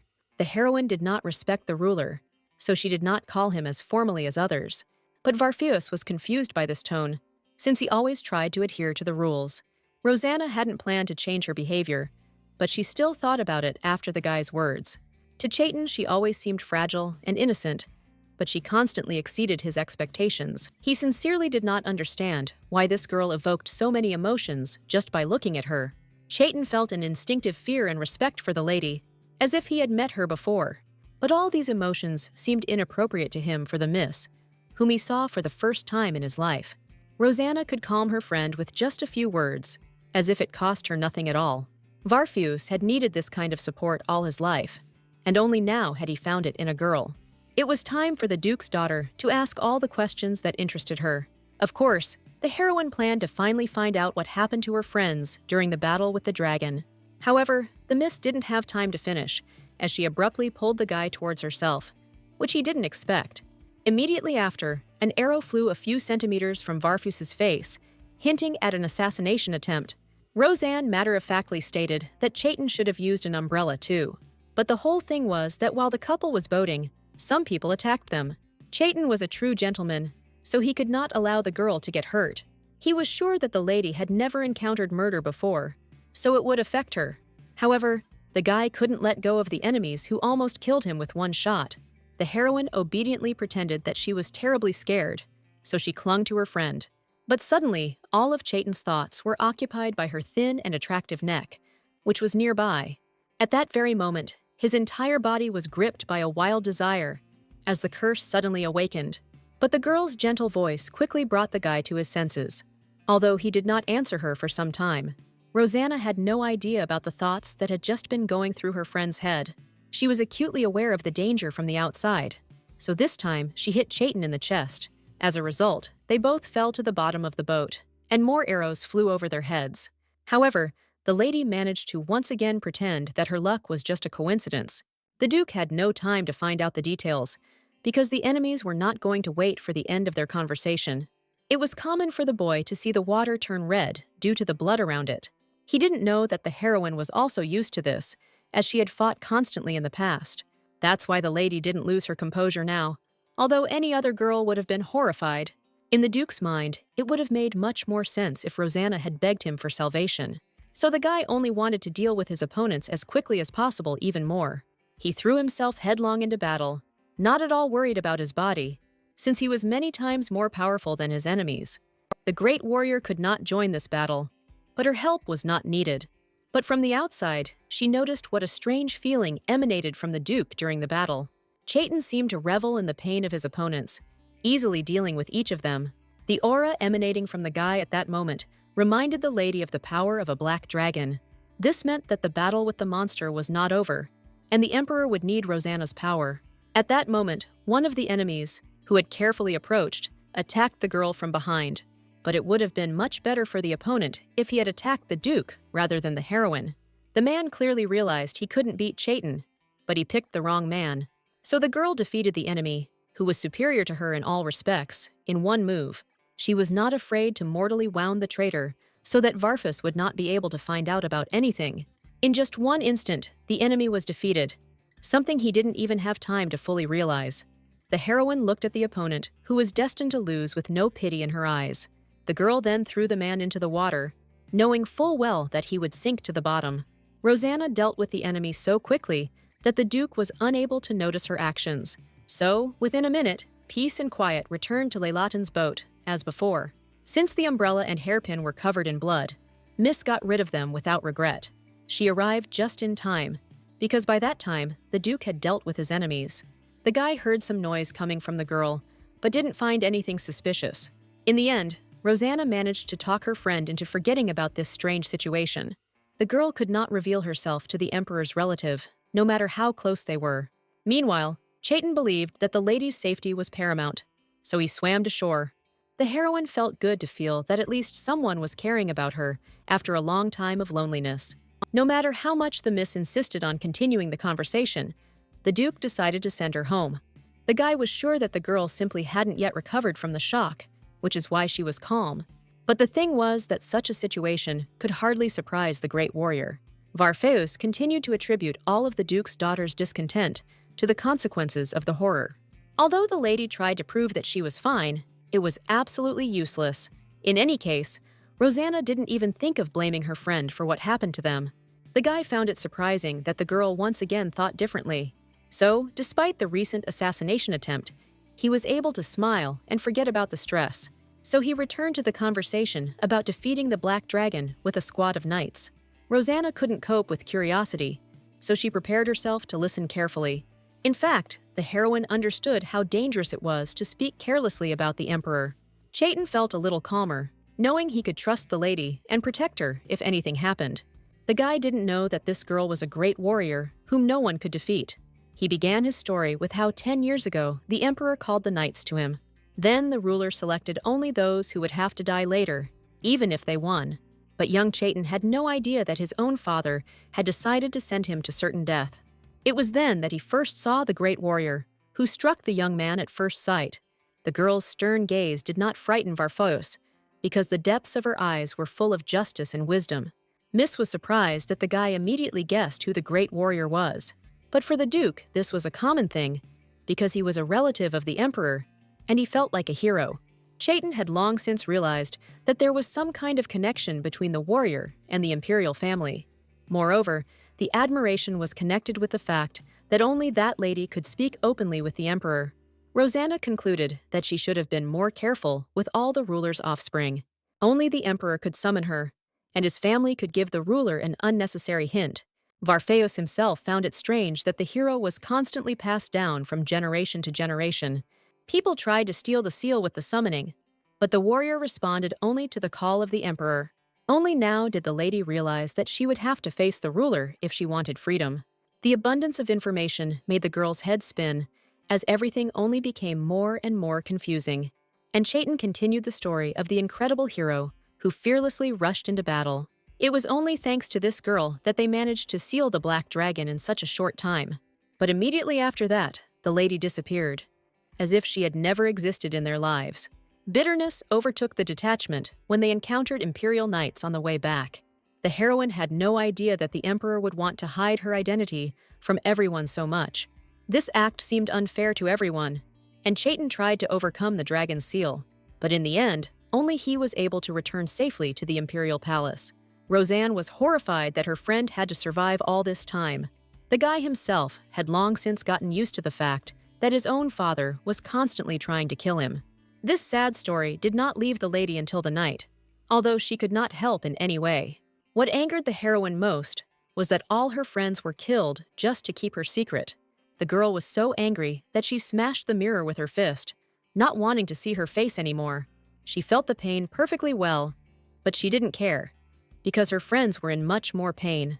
Naturally, such an obvious noise did not go unnoticed by Henry, who was just patrolling the area. The guy burst into the Duke's daughter's room because he was very worried about her condition. In reality, everything turned out to be much worse than the faithful assistant could have imagined. At that moment, the heroine was not ready to say even a word in response to Henry's concerns. As a close aide, Austin had no right to ignore his mistress's condition. So, in just a second, he took everything into his own hands and even lifted the Duke's daughter off the ground.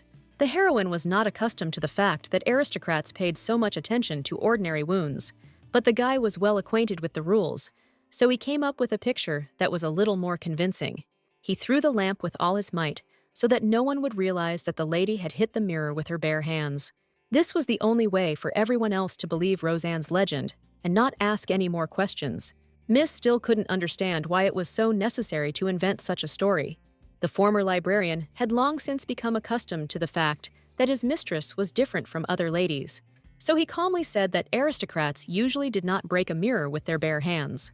In a couple of seconds, a worthy plan to save the girl from suspicion arose in Henry's head. Only now did Rosanna realize how good and smart an assistant she had chosen for herself. In fact, Austin didn't just visit the lady for no reason, because he had news about that magician. It so happened that during the interrogations, the guy died, but not even because of the cruelty of the knights of the estate. Gary didn't want to die at all, and therefore promised to tell everything he knew. Henry was present at the time, so he saw with his own eyes how the guy suddenly exploded. The explosion was so powerful that the nearby knights suffered severe burns. Rosanna guessed that in this way, the magic tower had avoided all questions about the traitor. This case became more and more confusing and complicated, and there were still no answers to the questions. Austin noticed too late that the lady was about to make the legend of the injury even more plausible. Therefore, he did not have time to stop the girl from crushing the fragile teacup with her hands. The assistant could hardly restrain himself from scolding the Duke's daughter for such carelessness. He began to collect the fragments with his own hands, forbidding the lady to approach him. The guy immediately guessed that Rosanna did this out of anger, and he was completely right. The assistant was no longer going to allow any more injuries to the girl who did not spare herself. Henry had only a few minutes to call for a doctor in a calm environment. As soon as the guy ran away, the heroine began to think about how fragile the ladies were. Rosanna was definitely lucky to have such a sensible and wise man by her side. Meanwhile, Chayton recalled everything that happened to him after returning from the battle. At that moment, the guy had to bury empty coffins, since the bodies of his comrades were not found. But Varfeus didn't tell anyone that in fact all these people were saved from death. The knights secretly served their master. Otherwise, they would have been dead long ago. Even Paul didn't know about this story, although he was the Duke's closest assistant. Until the very end, Chayton was afraid that someone might betray his friends, and they would be sent to their deaths. That's why Varfus didn't tell even such a good assistant anything about the past. From time to time, the gentleman was tormented by an unnecessary feeling of guilt because he had lied to everyone. However, Paul was always on Chayton's side, even if he didn't know the details of his doubts, due to the endless thoughts in his head. This time, the Duke ended their late meeting early. Varfos kept thinking about the lady, who seemed frightened to him after meeting with enemies. The guy would really like to do everything to ensure that the girl does not get into such situations in the future. He still could not understand the reason for his feelings, but his whole body was drawn to the Duke's daughter. Even now, Chayton secretly hoped that Rosanna thought about him at least a little too. There was a high probability that this was the dragon seal's effect, but Chayton didn't know for sure. But even the all-knowing Henry could not prevent all the consequences of tonight. It's all because Duke Lilatin had been yelling at his daughter since early morning for her nighttime antics. He was angry that the girl was trying her best not to pay attention to him. The man constantly punished the lady with house arrest, but it had no effect. And now the Duke had to report to the Emperor himself, which he feared. But the heroine didn't care about these small details, so her father's shouts only irritated her. She pretended that her health had worsened due to the constant ringing in her ears, and the assistants immediately took the girl as far away as possible from her father, who still had not told her everything. What irritated the lady most was that she was forced to go to tea with the other aristocrats. From the very beginning, she felt the contemptuous glances of the ladies, which she tried to ignore. Only in solitude could the heroine find salvation for herself, but even that did not last long. While Rosanna tried to distance herself from the lady, they continued to gossip loudly about her. Because of her heightened sense of smell, The girl felt that one of the ladies was constantly watching her. It was Potlengi, who had never forgiven the daughter of Duke Leilaten for her recent loss. But the heroine was amused by the fact that she defeated the impudent aristocrat Brina with such ease.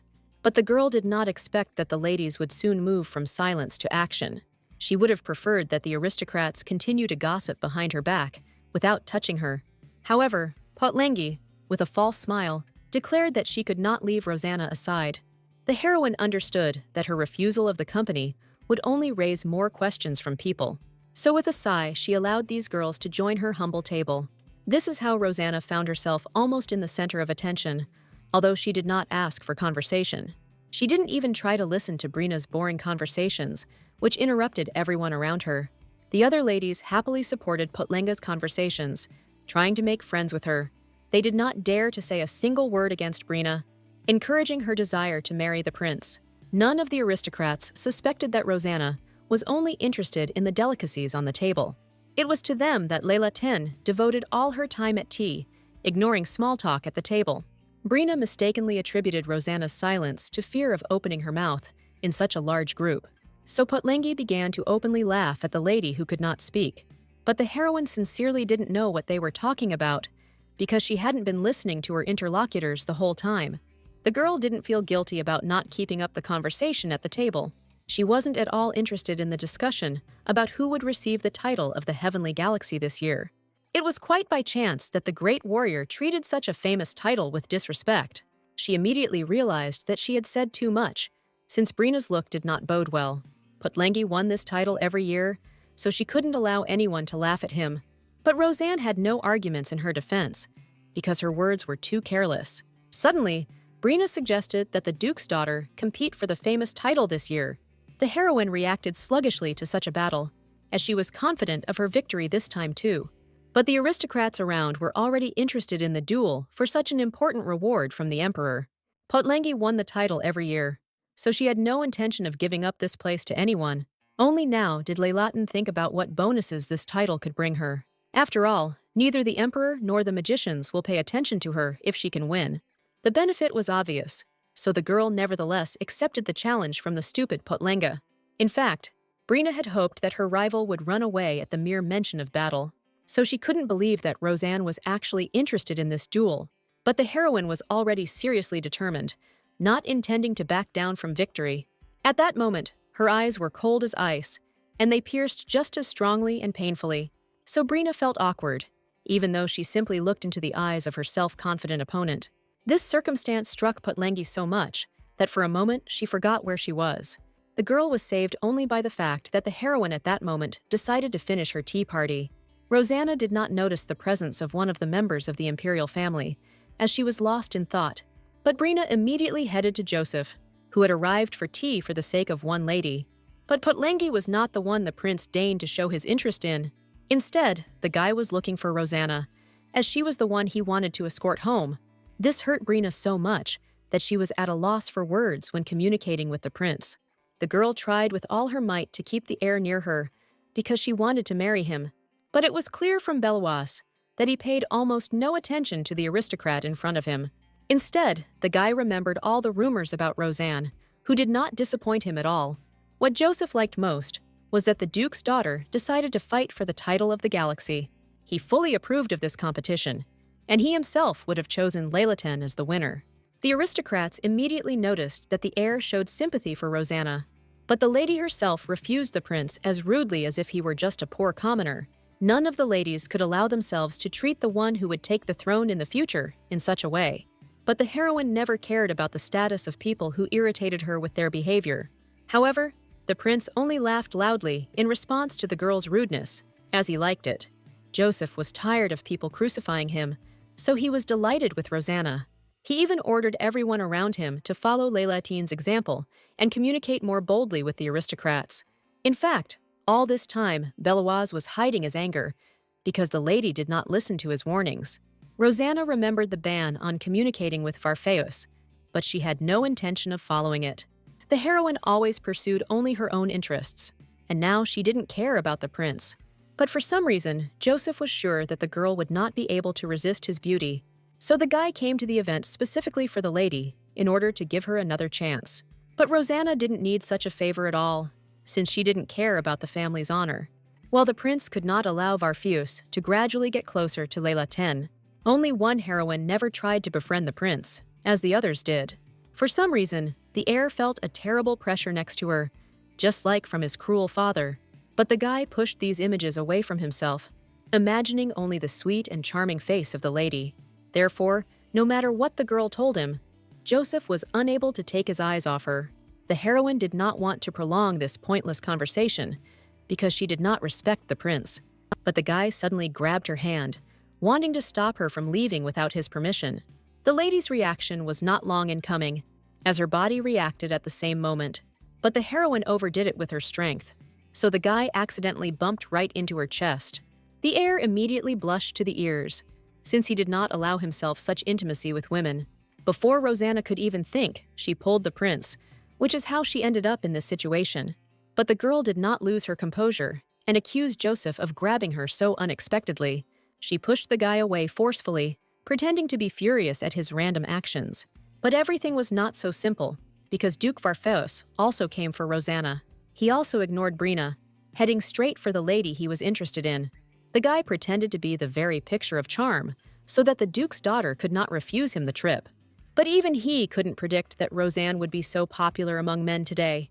Although Miss had already rejected Joseph, he did not lose hope of her consent until the very end.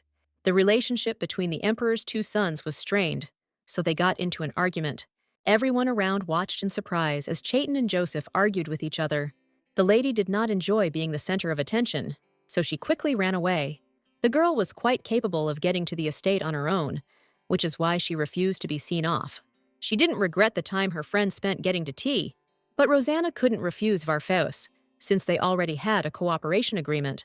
That's how easily and naturally Chaitin passed Joseph, no matter how hard he tried to attract Mrs. attention. The Duke could hardly hide his joy at his victory, openly mocking his defeated opponent. The heir was not used to being humiliated, so he only grew angrier with each passing second. And only Rosanna thought sadly about how she managed to get into such a situation. While the aristocrats continued to discuss for a long time the fact that the Duke's daughter was so popular, the ladies gossiped loudly about this because Layla 10 had provided so many rumors, and only once again defeated. Brina had a hard time coping with her shame in high society. At the Layla 10 estate, the lady, as usual, received a reprimand from her father, who was dissatisfied with her behavior. But, as usual, the heroine did not feel ashamed of her actions, no matter how much she was scolded. The man was horrified that his daughter was claiming the place of the prince's bride. Only now did the girl realize that she had put herself in danger with her actions. She was not allowed to have any contact with the emperor under any circumstances. But that is exactly what she achieved. As soon as the lady hit her head on the table, the Duke lowered the tone of his shouts a little. He even thoughtfully brought eggs to his daughter so that she could apply them to her sore head. Layla 10 advised Rosanna to prepare for the ball in silence, as there was no other choice. Since the heroine was only worried about food, she was now little interested in other matters. Once again, the father was amazed at how bad his daughter's manners were, but the Duke could not hide the fact that the girl gave him a chance to get closer to the ruler. If Rosanna wins the title, she will meet the emperor in person during the award ceremony. So the man was delighted that his family could rise so high. At that moment, nothing could spoil the good mood of the Duke, who was already dreaming. Layla 10 always wanted to appear proudly at events, without bowing his head to anyone. And at that moment, the ruler still could not find a place for himself because he had lost track of the hero. It constantly seemed to him that enemies were about to attack, and he had nothing to defend himself with. So he only allowed his assistant Jarrell into his dark chambers, who often brought news. This man was searching for the missing warrior, but so far he has not been able to find anything. However, he pleased Beloise by coming up with a good plan to capture the heroine. This news made the emperor jump out of bed, driving away his unnecessary mistresses. He was ready to resort to any means, just to find the missing great warrior. In case he didn't like his assistant's plan, the emperor immediately took out his sword. But Jarrell had no intention of disappointing the ruler, as his life was dear to him. He planned to use the upcoming ball to find the heroine using the seal. While the seal was in effect, the girl could not escape outside the empire without permission. But the emperor could not understand how his event could help in capturing the warrior. Jarrell calmly explained that the ruler needed to invite all the aristocrats to the ball. So, the girl will definitely be among them, since she will not have the opportunity to refuse. Jarrell was confident that he would recognize the warrior even among such a crowd of people. Although it took time to gather all the commoners, the plan really should have worked. So the emperor laughed loudly, anticipating an easy victory in the search. He had no doubt that he could trust his assistant, who had never let him down. So the capture of the warrior was only a matter of time, because Jarrell knew his business. Naturally, the servants began to prepare the young lady in advance for the event from the ruler himself. Rosanna was not prepared to have to choose both a studio and a jeweler for the ball. She no longer wanted to go to the celebration, because she could reveal herself at any moment. So the girl asked the maid to send a refusal from the ball so that no one would bother the lady. But River understood that this was impossible, because the ruler invited absolutely everyone. While the heroine didn't care about her loss to Brina, because it didn't cost money, so the assistants had to explain to Miss how important the upcoming ball was. The warrior did not expect that the ruler would oblige every aristocrat to appear at the event. This meant that she would definitely fall under suspicion if she refused to come to the banquet. The last thing the lady wanted in the world was to be punished by having a private conversation with the ruler. After all, in that case, she would be immediately recognized by the magicians who were always on duty near His Majesty. More and more, Rosanne realized what a dead end she had found herself in due to her own stupidity. The assistants had no idea why Laylatine was sad, so they consoled her in the wrong way. River said she would definitely find the best tailor to create exquisite dresses, and Henry promised that he would find the most expensive jeweler because the lady deserved the best. But all their proposals caused rage inside Rosanna, which she did not want to attract attention to. The girl understood that she could no longer compete with people in public view, so she asked her assistants to find the quietest and cheapest options for the masters. However, River and Henry were seething with energy, so they hardly listened to the mistress's demands. At that moment, the Duke, who was looking for her all over the estate, also fell on the girl's head. The man was overjoyed because he had brought a very expensive gift for his daughter. He personally managed to secure reservations at the most expensive ateliers, from which the lady had to choose one. The Duke was sure that Rosanna would be grateful to him for such a wonderful opportunity. If the lady were this man's real daughter, she would truly shine with happiness and joy. But the heroine did not understand the delight of these people, who were only chasing expensive things. Besides, the girl had no intention of flattering the Duke's vanity just to improve their relationship. She chose the most discreet option for herself and planned to stick to it until the end.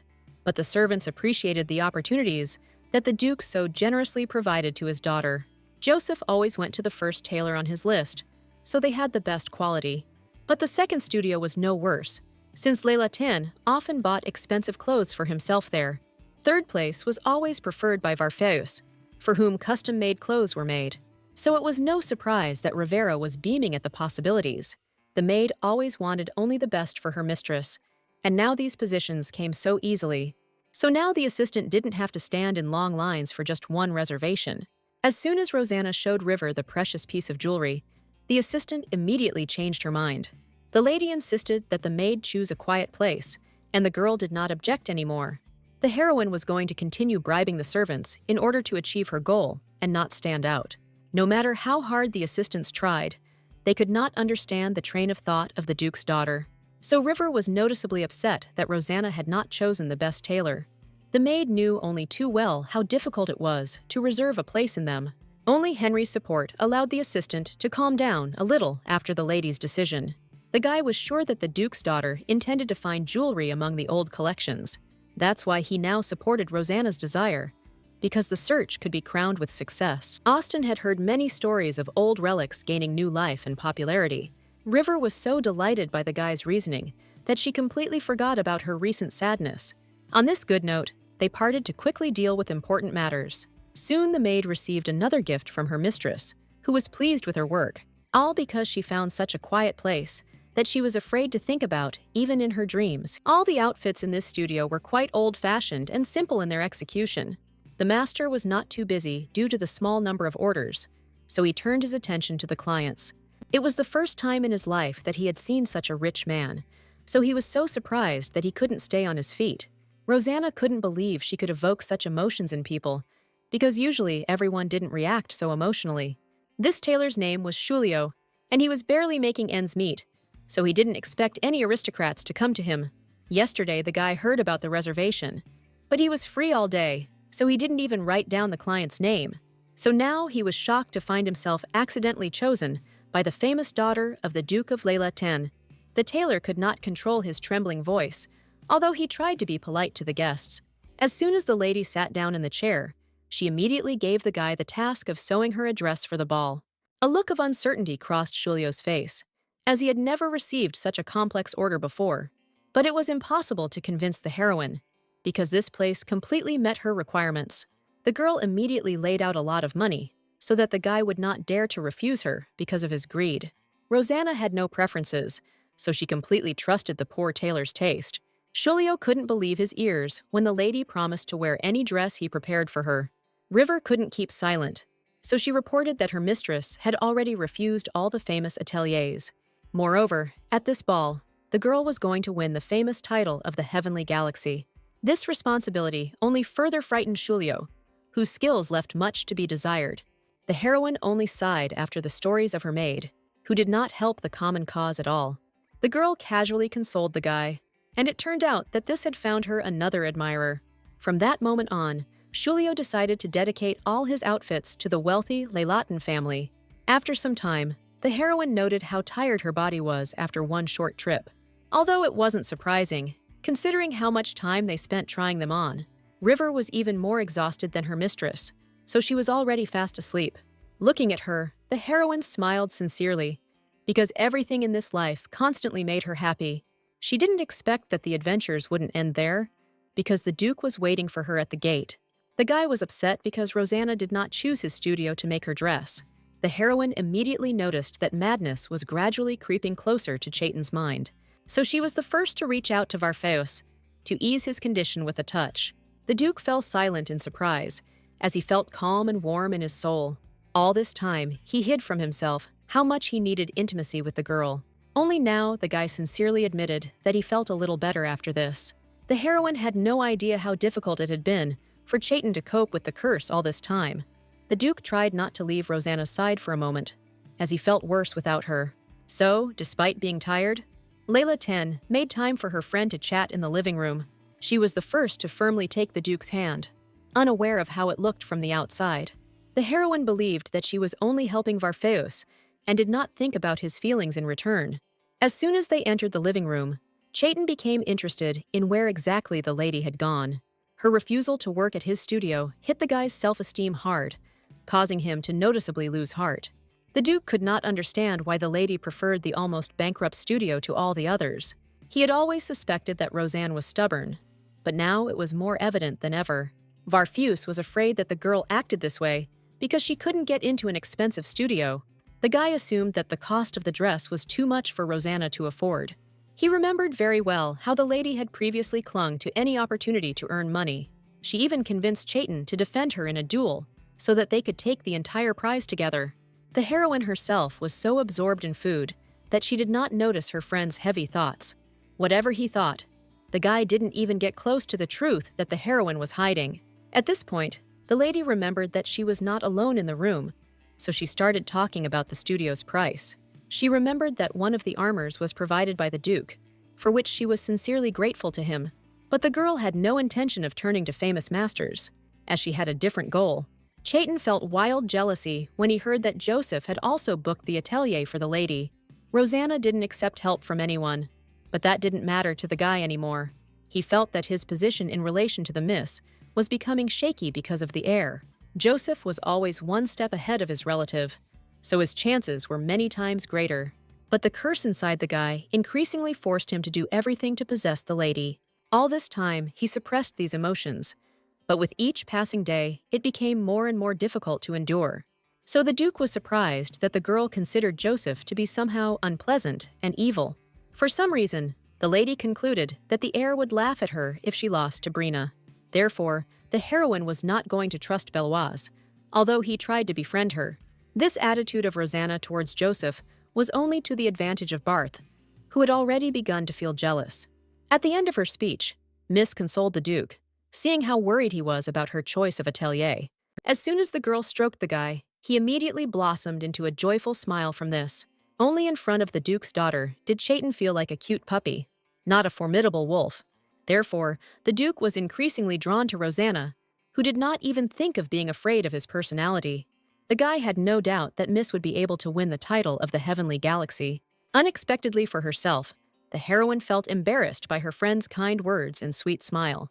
Chayton was so eager to become the girl's partner at the ball that she could not refuse him. Rosanna really couldn't imagine a better ally for herself than the Duke who had already been chosen, so she only became closer with the guy who was head over heels in love with her. A few days later, Julio arrived at the Leilatin estate with the completed outfits. The heroine was only glad that the guy was able to finish earlier than she could have imagined. The tailor was looking forward to the lady's reaction, as he had put a lot of effort into these outfits. He deliberately covered them with dark cloth to show 3 different options in turn. Julio maintained his secrecy for a while, just to drag things out a little longer before the show. This made Rosanna and Rivera's excitement even more noticeable. As they were both burning with curiosity, the tailor acted as if his dresses were at least works of art, and what he presented on the mannequins was truly difficult to call an ordinary outfit for a lady. The most impressive thing was the last dress, the likes of which had never been seen before. The guy himself understood how difficult it was to choose between these wonderful options, but none of the girls were delighted with the dresses that the tailor had sewn with his own hands. However, the heroine promised that she would wear a dress from Julio, so she chose the latter option. No matter how much River tried to dissuade her mistress, the Duke's daughter had already made her final decision. A heavy atmosphere fell over the entire estate because of the dress the girl chose. Only the maid understood the full horror of what was happening, but she could not save Rosanna.